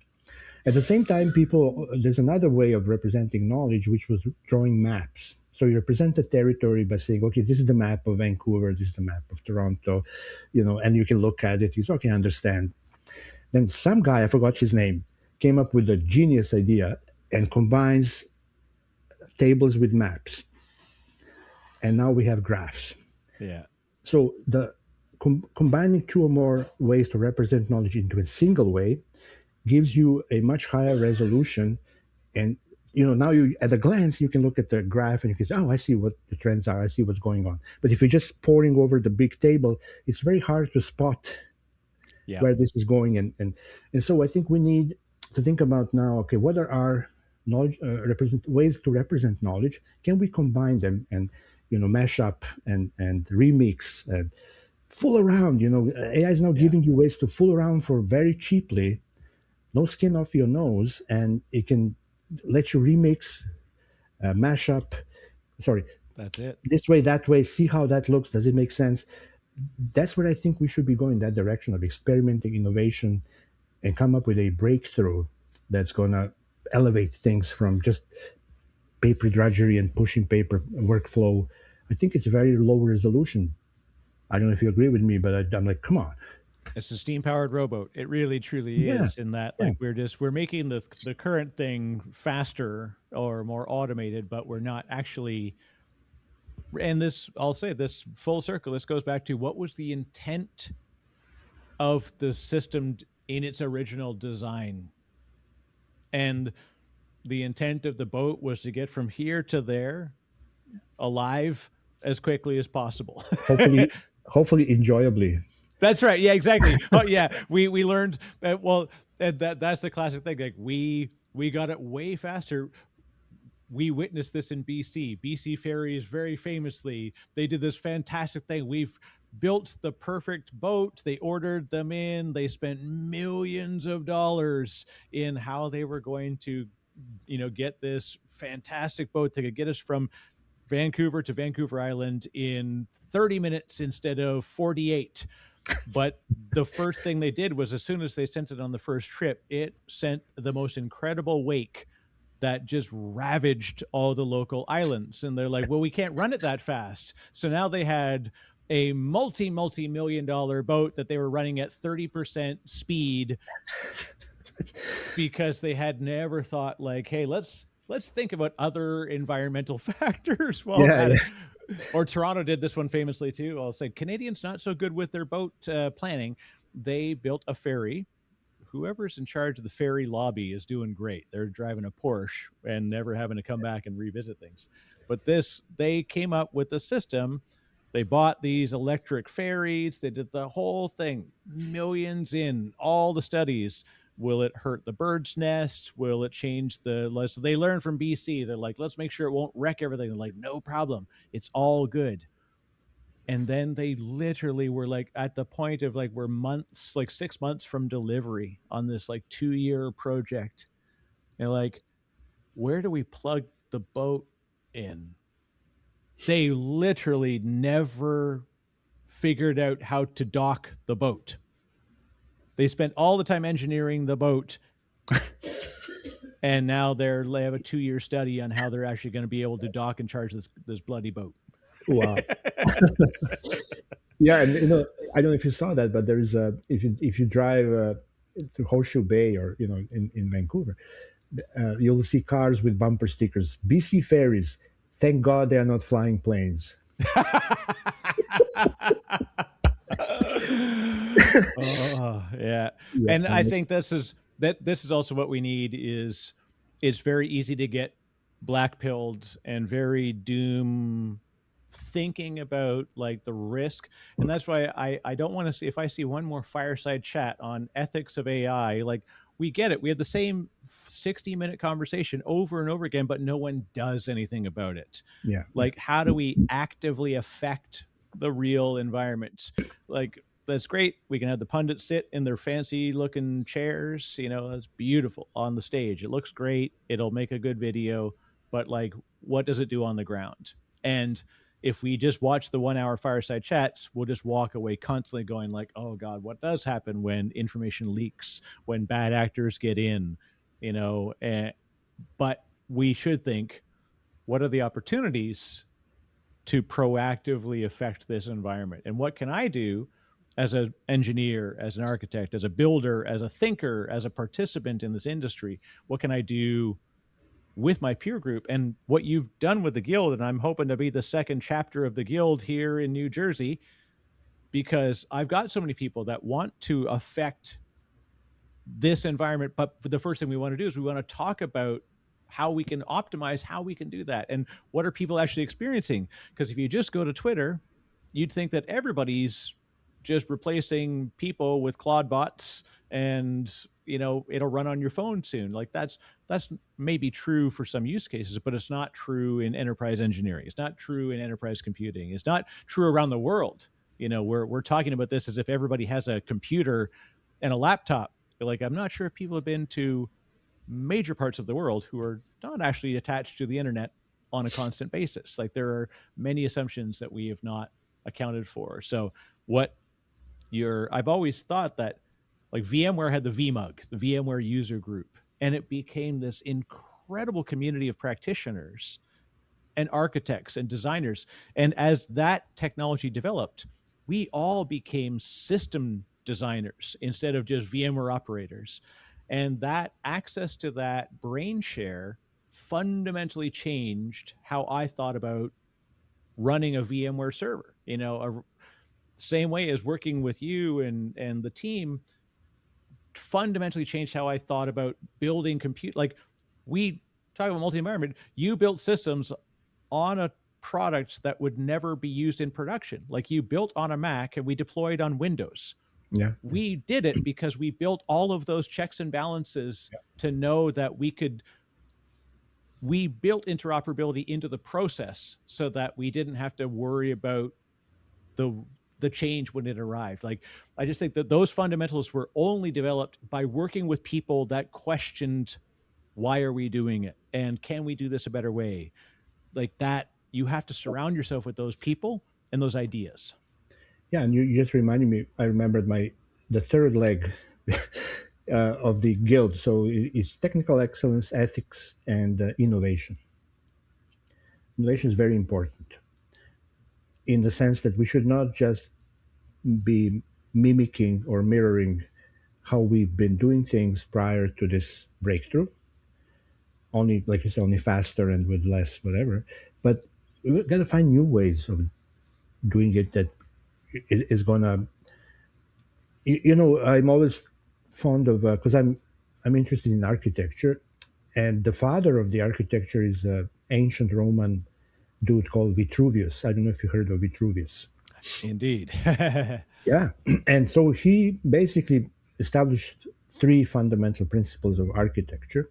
The first one is called firmitas, which is firmness. The architecture needs to be, like you say, resilient, firm. The second, utilitas, which is utility. It has to be useful, serve some purpose. And the third one is venustras, which is habitable, beauty. Yeah.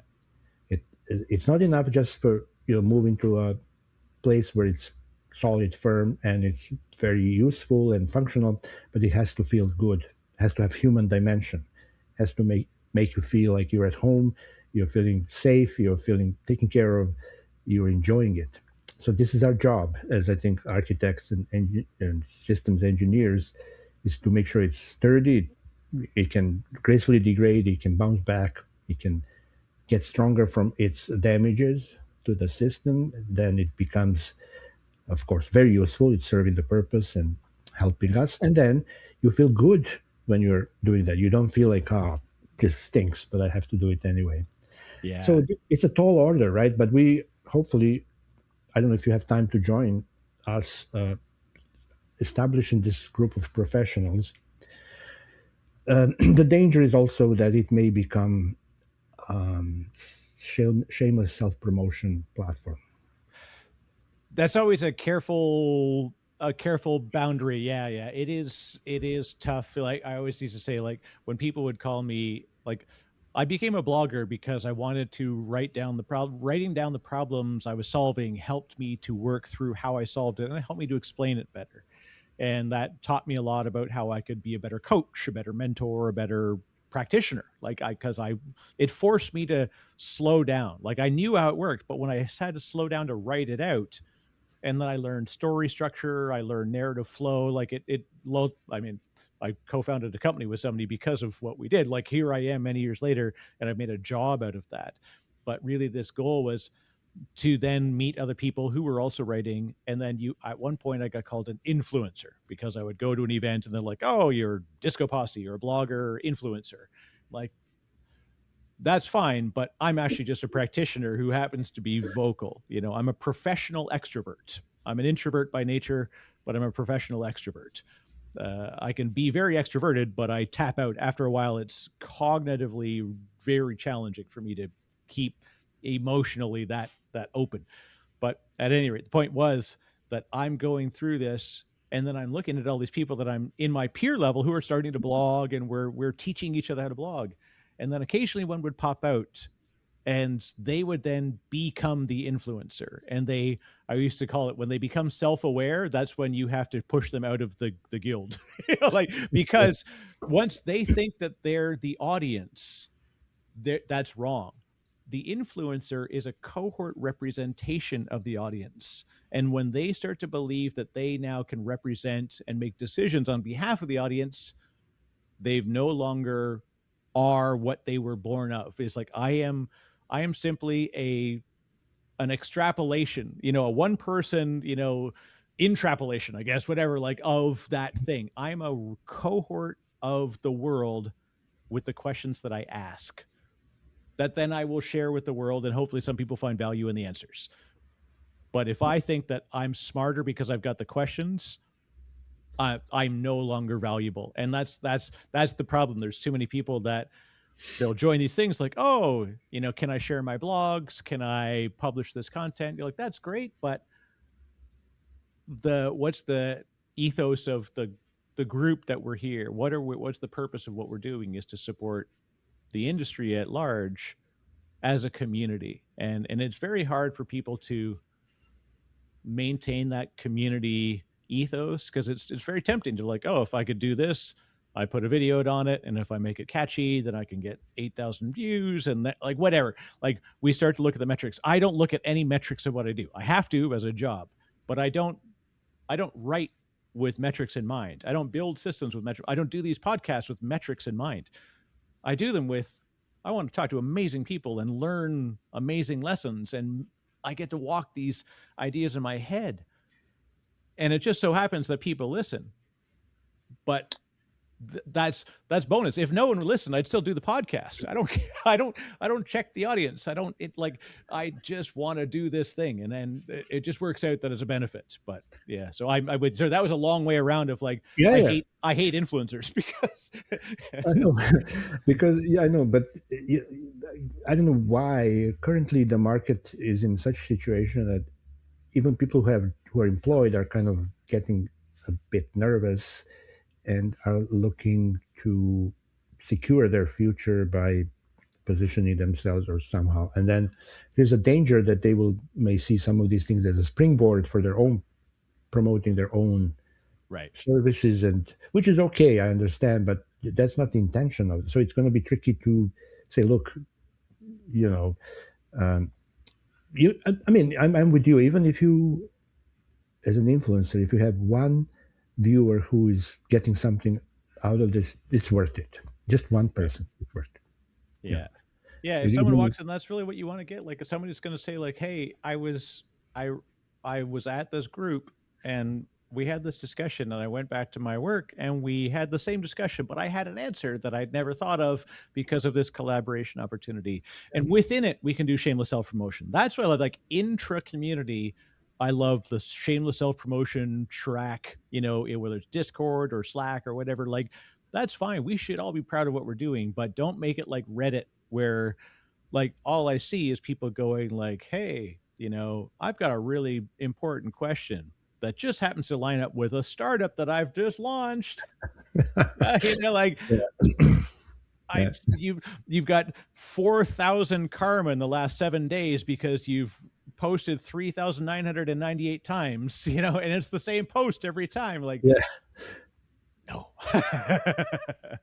yeah. And then another flip side of the coin is I'm noticing a number of people who are, I think, leveraging, or what's the word, you know, noticing that there's a number of people who are distraught. We talked earlier about, okay, I'm an incumbent. I'm recognized as a good software developer. Now this AI is threatening my position. So then I see some people who pander to these people and have barrage of like, oh, the AI is not going anywhere, it's going to die, and they're doing it not to appease these guys, but to promote themselves and to get the foot in the door, and that's kind of disingenuous, uh, because you can sense they're not sincere. Right. They're They're basically white knighting, like, Yeah, and gaslighting and gasplighting. yeah. And that's doing, I think that's doing the damage to the profession, kind of Yeah. pandering to people. Oh, nothing to worry about, these are all idiots.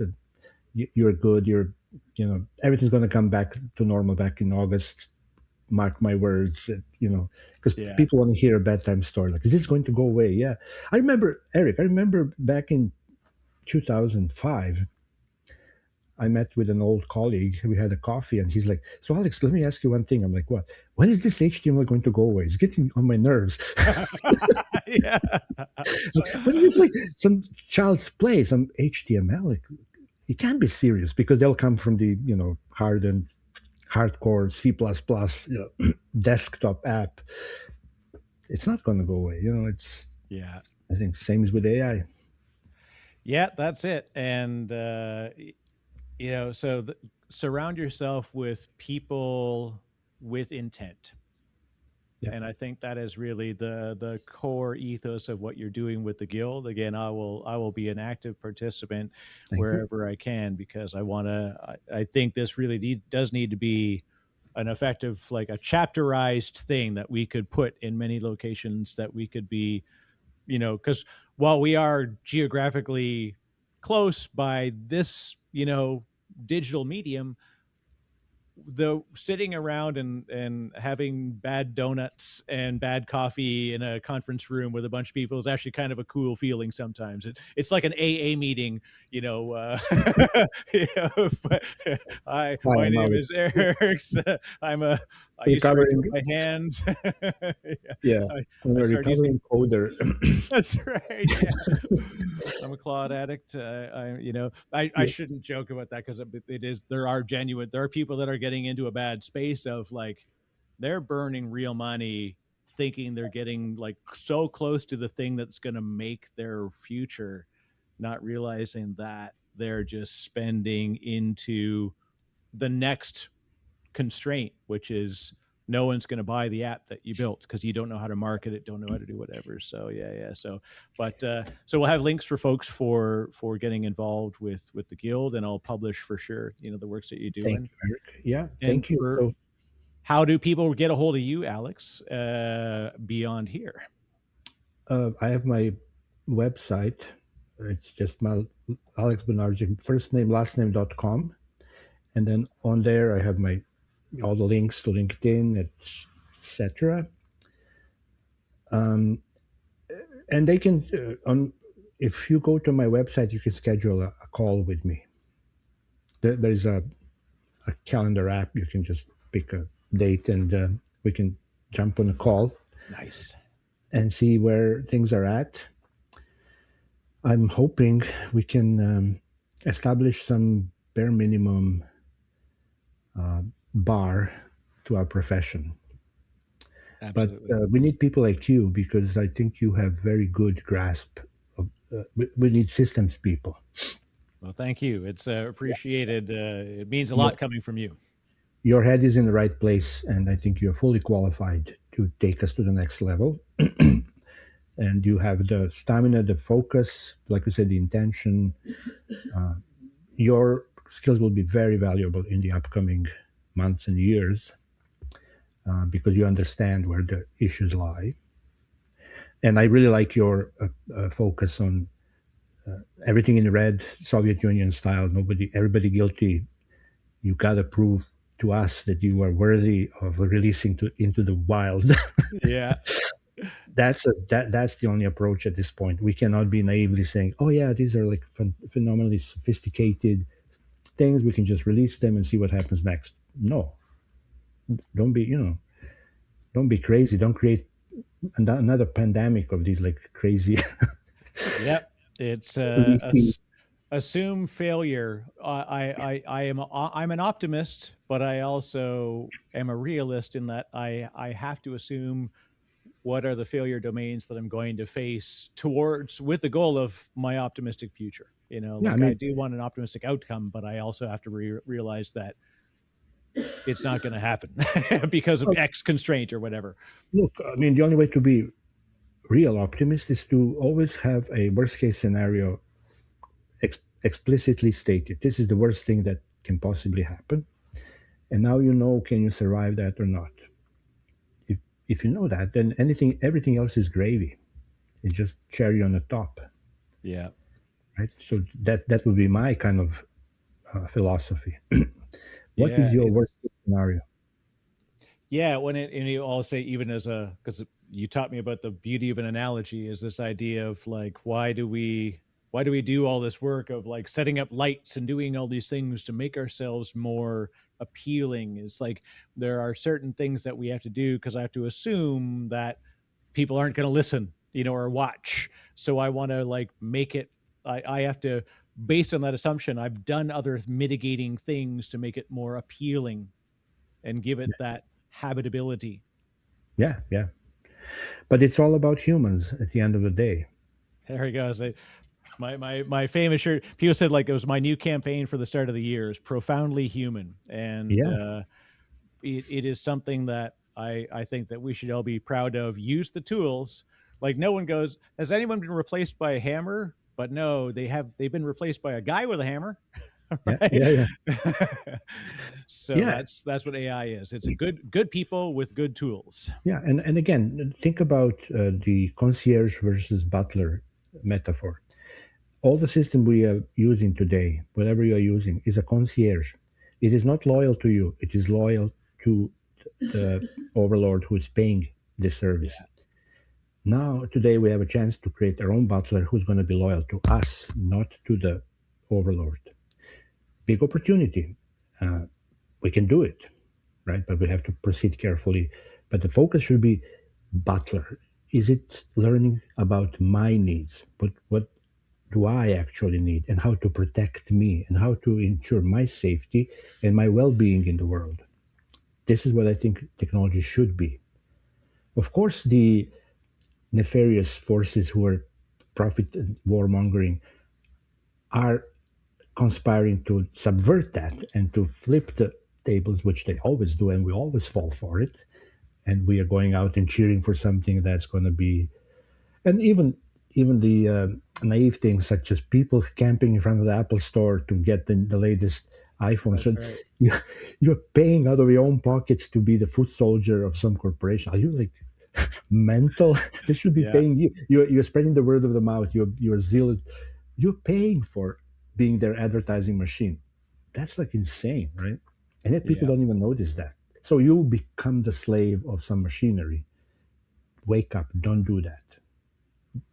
Find a ways to use this machinery to protect yourself, to build a bulwark against exploitative and manipulative and deceiving, deceitful agents out there who are just looking at ways to trick you and you know steal whatever your identity or money or reputation. We live in a perilous world right now, and yeah, this technology we need to learn how to use it to protect ourselves, not to expose ourselves, Right. right? So that's part of the guild. What we're trying to establish is like, no, you gotta look at things as your butler, as serving you. It's dedicated to you. Yeah, well, I'll say to close up, I'll say in the same way as easy and nice, easy and simple are not the same. It is the same. It is a similar relationship with good and nice. Yeah. Yeah. And what we often are is we're trying to be nice about how we do things, but underneath it has to be good. You know, Yeah. sometimes good isn't nice.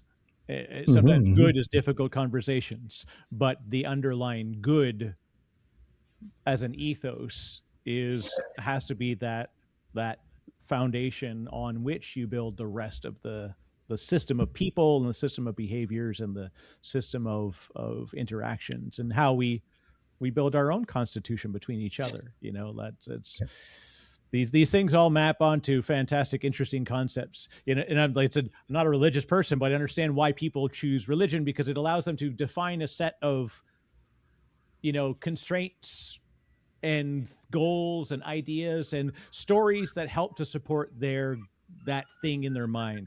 And what we need to do is we need to take why that worked and bring this over to AI for good. Yeah. And how do we do this in a way that is good to the humans that are creating the thing? Interesting. And in passing, also, I'm running another podcast, which I call Emancipate Ourselves from Wishful Thinking, where I discuss our propensity to chase feeling good at the expense of truth. So you may be in a situation where here's the truth, but you'd side with the lie because it makes you feel good.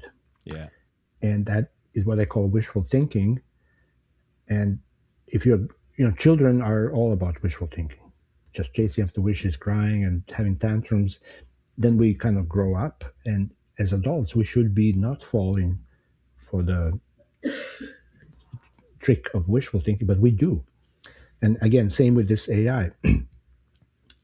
You should be able to resist your wishes and emancipate. We should be able to emancipate ourselves and say, okay, yeah, I wish this and that and the other, but the reality is such. Let's look at the cold hard facts. Let's go after the truth.